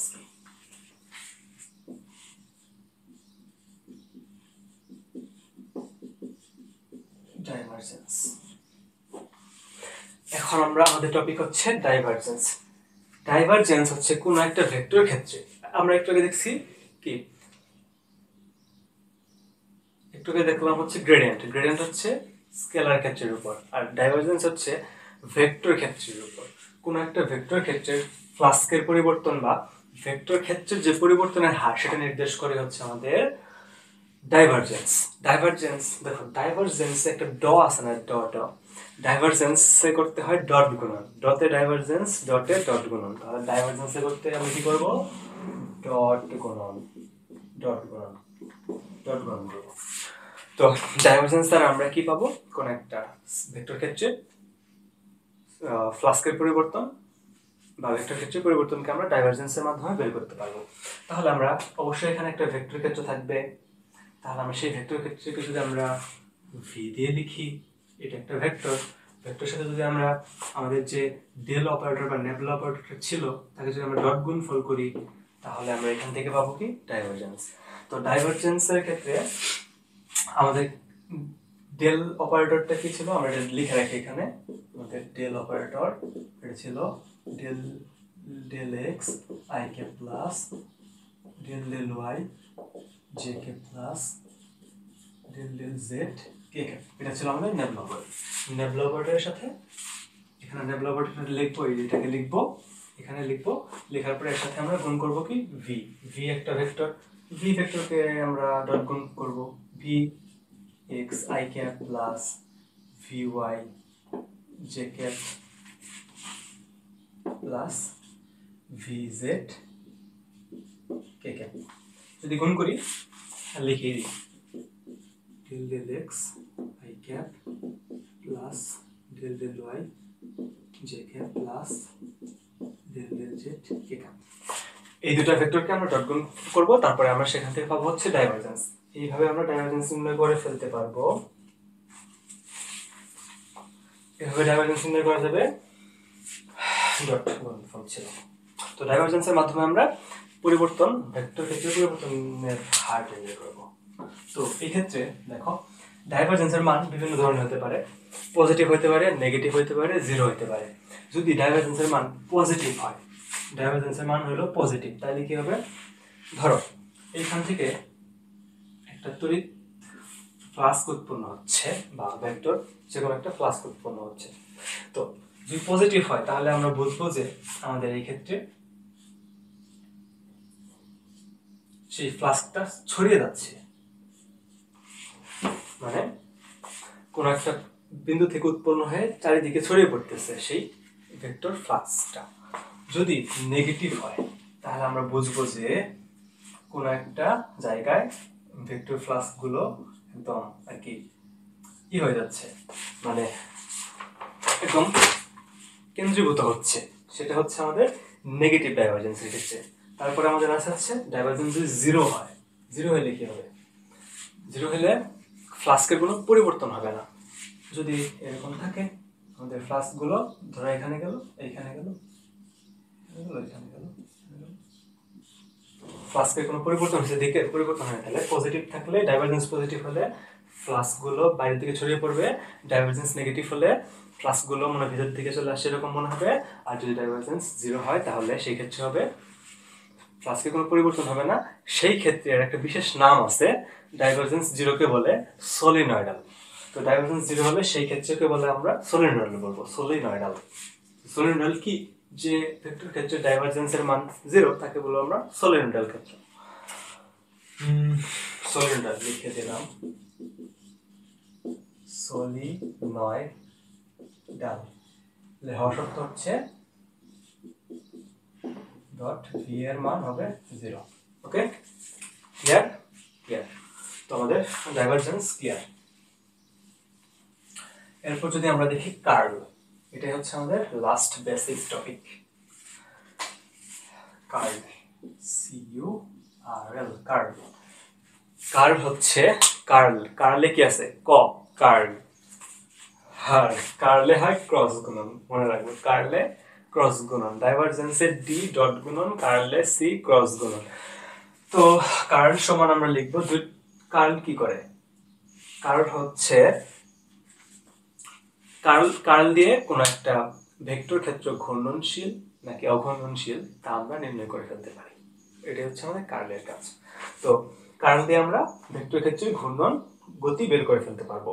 তো কার্ল কি? কার্ল তো ক্রস গুণন, যে আমরা যদি ভি একটা ক্ষেত্র থাকে তার সাথে যদি আমরা এই ডেল অপারেটরকে ক্রস গুণফল করি তাহলে আমরা এখানে কার্ল পাবো। আর ক্রস গুণফল কিভাবে করবো? আমরা এখানে নির্ণায়কের সাহায্য নিব, I cap J cap K cap. এখানে কি হবে? আগে এটা ক্রস এটা, তার মানে del operator D D X del del Y del del Z. এখানে কি হবে? V X V Y V Z. এক্ষেত্রে আমরা নির্ণায়কের মান বের করে কার্ল বের করে ফেলতে পারবো। তো কার্লের ভিতরে যে স্থানাঙ্কগুলো আছে এগুলো থাকবে, মান পাবো আমরা একটা। সেখানে যদি আমরা স্থানাঙ্কগুলোর মান বসিয়ে দিই তাহলে সেক্ষেত্রে আমরা দেখবো যে কার্লের মান কত আসে। সে তার উপর নির্ভর করে কার্লটি ঘূর্ণনশীল না ঘূর্ণনশীল হবে তা আমরা বের করে ফেলতে পারবো। কার্লের মান যদি 0 হয় তাহলে সেই ভেক্টর ক্ষেত্রটি হবে অঘূর্ণনশীল, আর যদি কার্লের মান পজিটিভ নেগেটিভ যে কোনো কিছু হয় তাহলে সেটা হবে ঘূর্ণনশীল। এর মধ্য দিয়ে আমাদের যে ভেক্টরের বেসিক পার্ট ছিল সেগুলো শেষ। এরপর একটা পার্ট আছে, সেটা হচ্ছে নদী নৌকার পার্ট। নদী নৌকার পার্টের উপর আমার একটা ক্লাস নেওয়া আছে, খুব শর্ট 15 মিনিটের মতো। নদী নৌকার কনসেপ্ট, তারপর বৃষ্টি ছাতার কনসেপ্ট, এই পার্টগুলো আমার ইউটিউব চ্যানেলে বা আমার পেজে আপলোড করা আছে। তো এটা আজকে দেখালাম না। আমাদের এই ছিল আমাদের ভেক্টরের মানে অল্প সময় রিভিশন দেওয়ার যে ক্লাস। ভালোই কনসেপ্ট দেখাইছি। তো আজকে এই পর্যন্তই। মাঝখানে ভুল টুল হয়ে থাকলে কমেন্টে জানায়ও। তো এই পর্যন্তই, সবাই ভালো থেকো। আসসালামু আলাইকুম।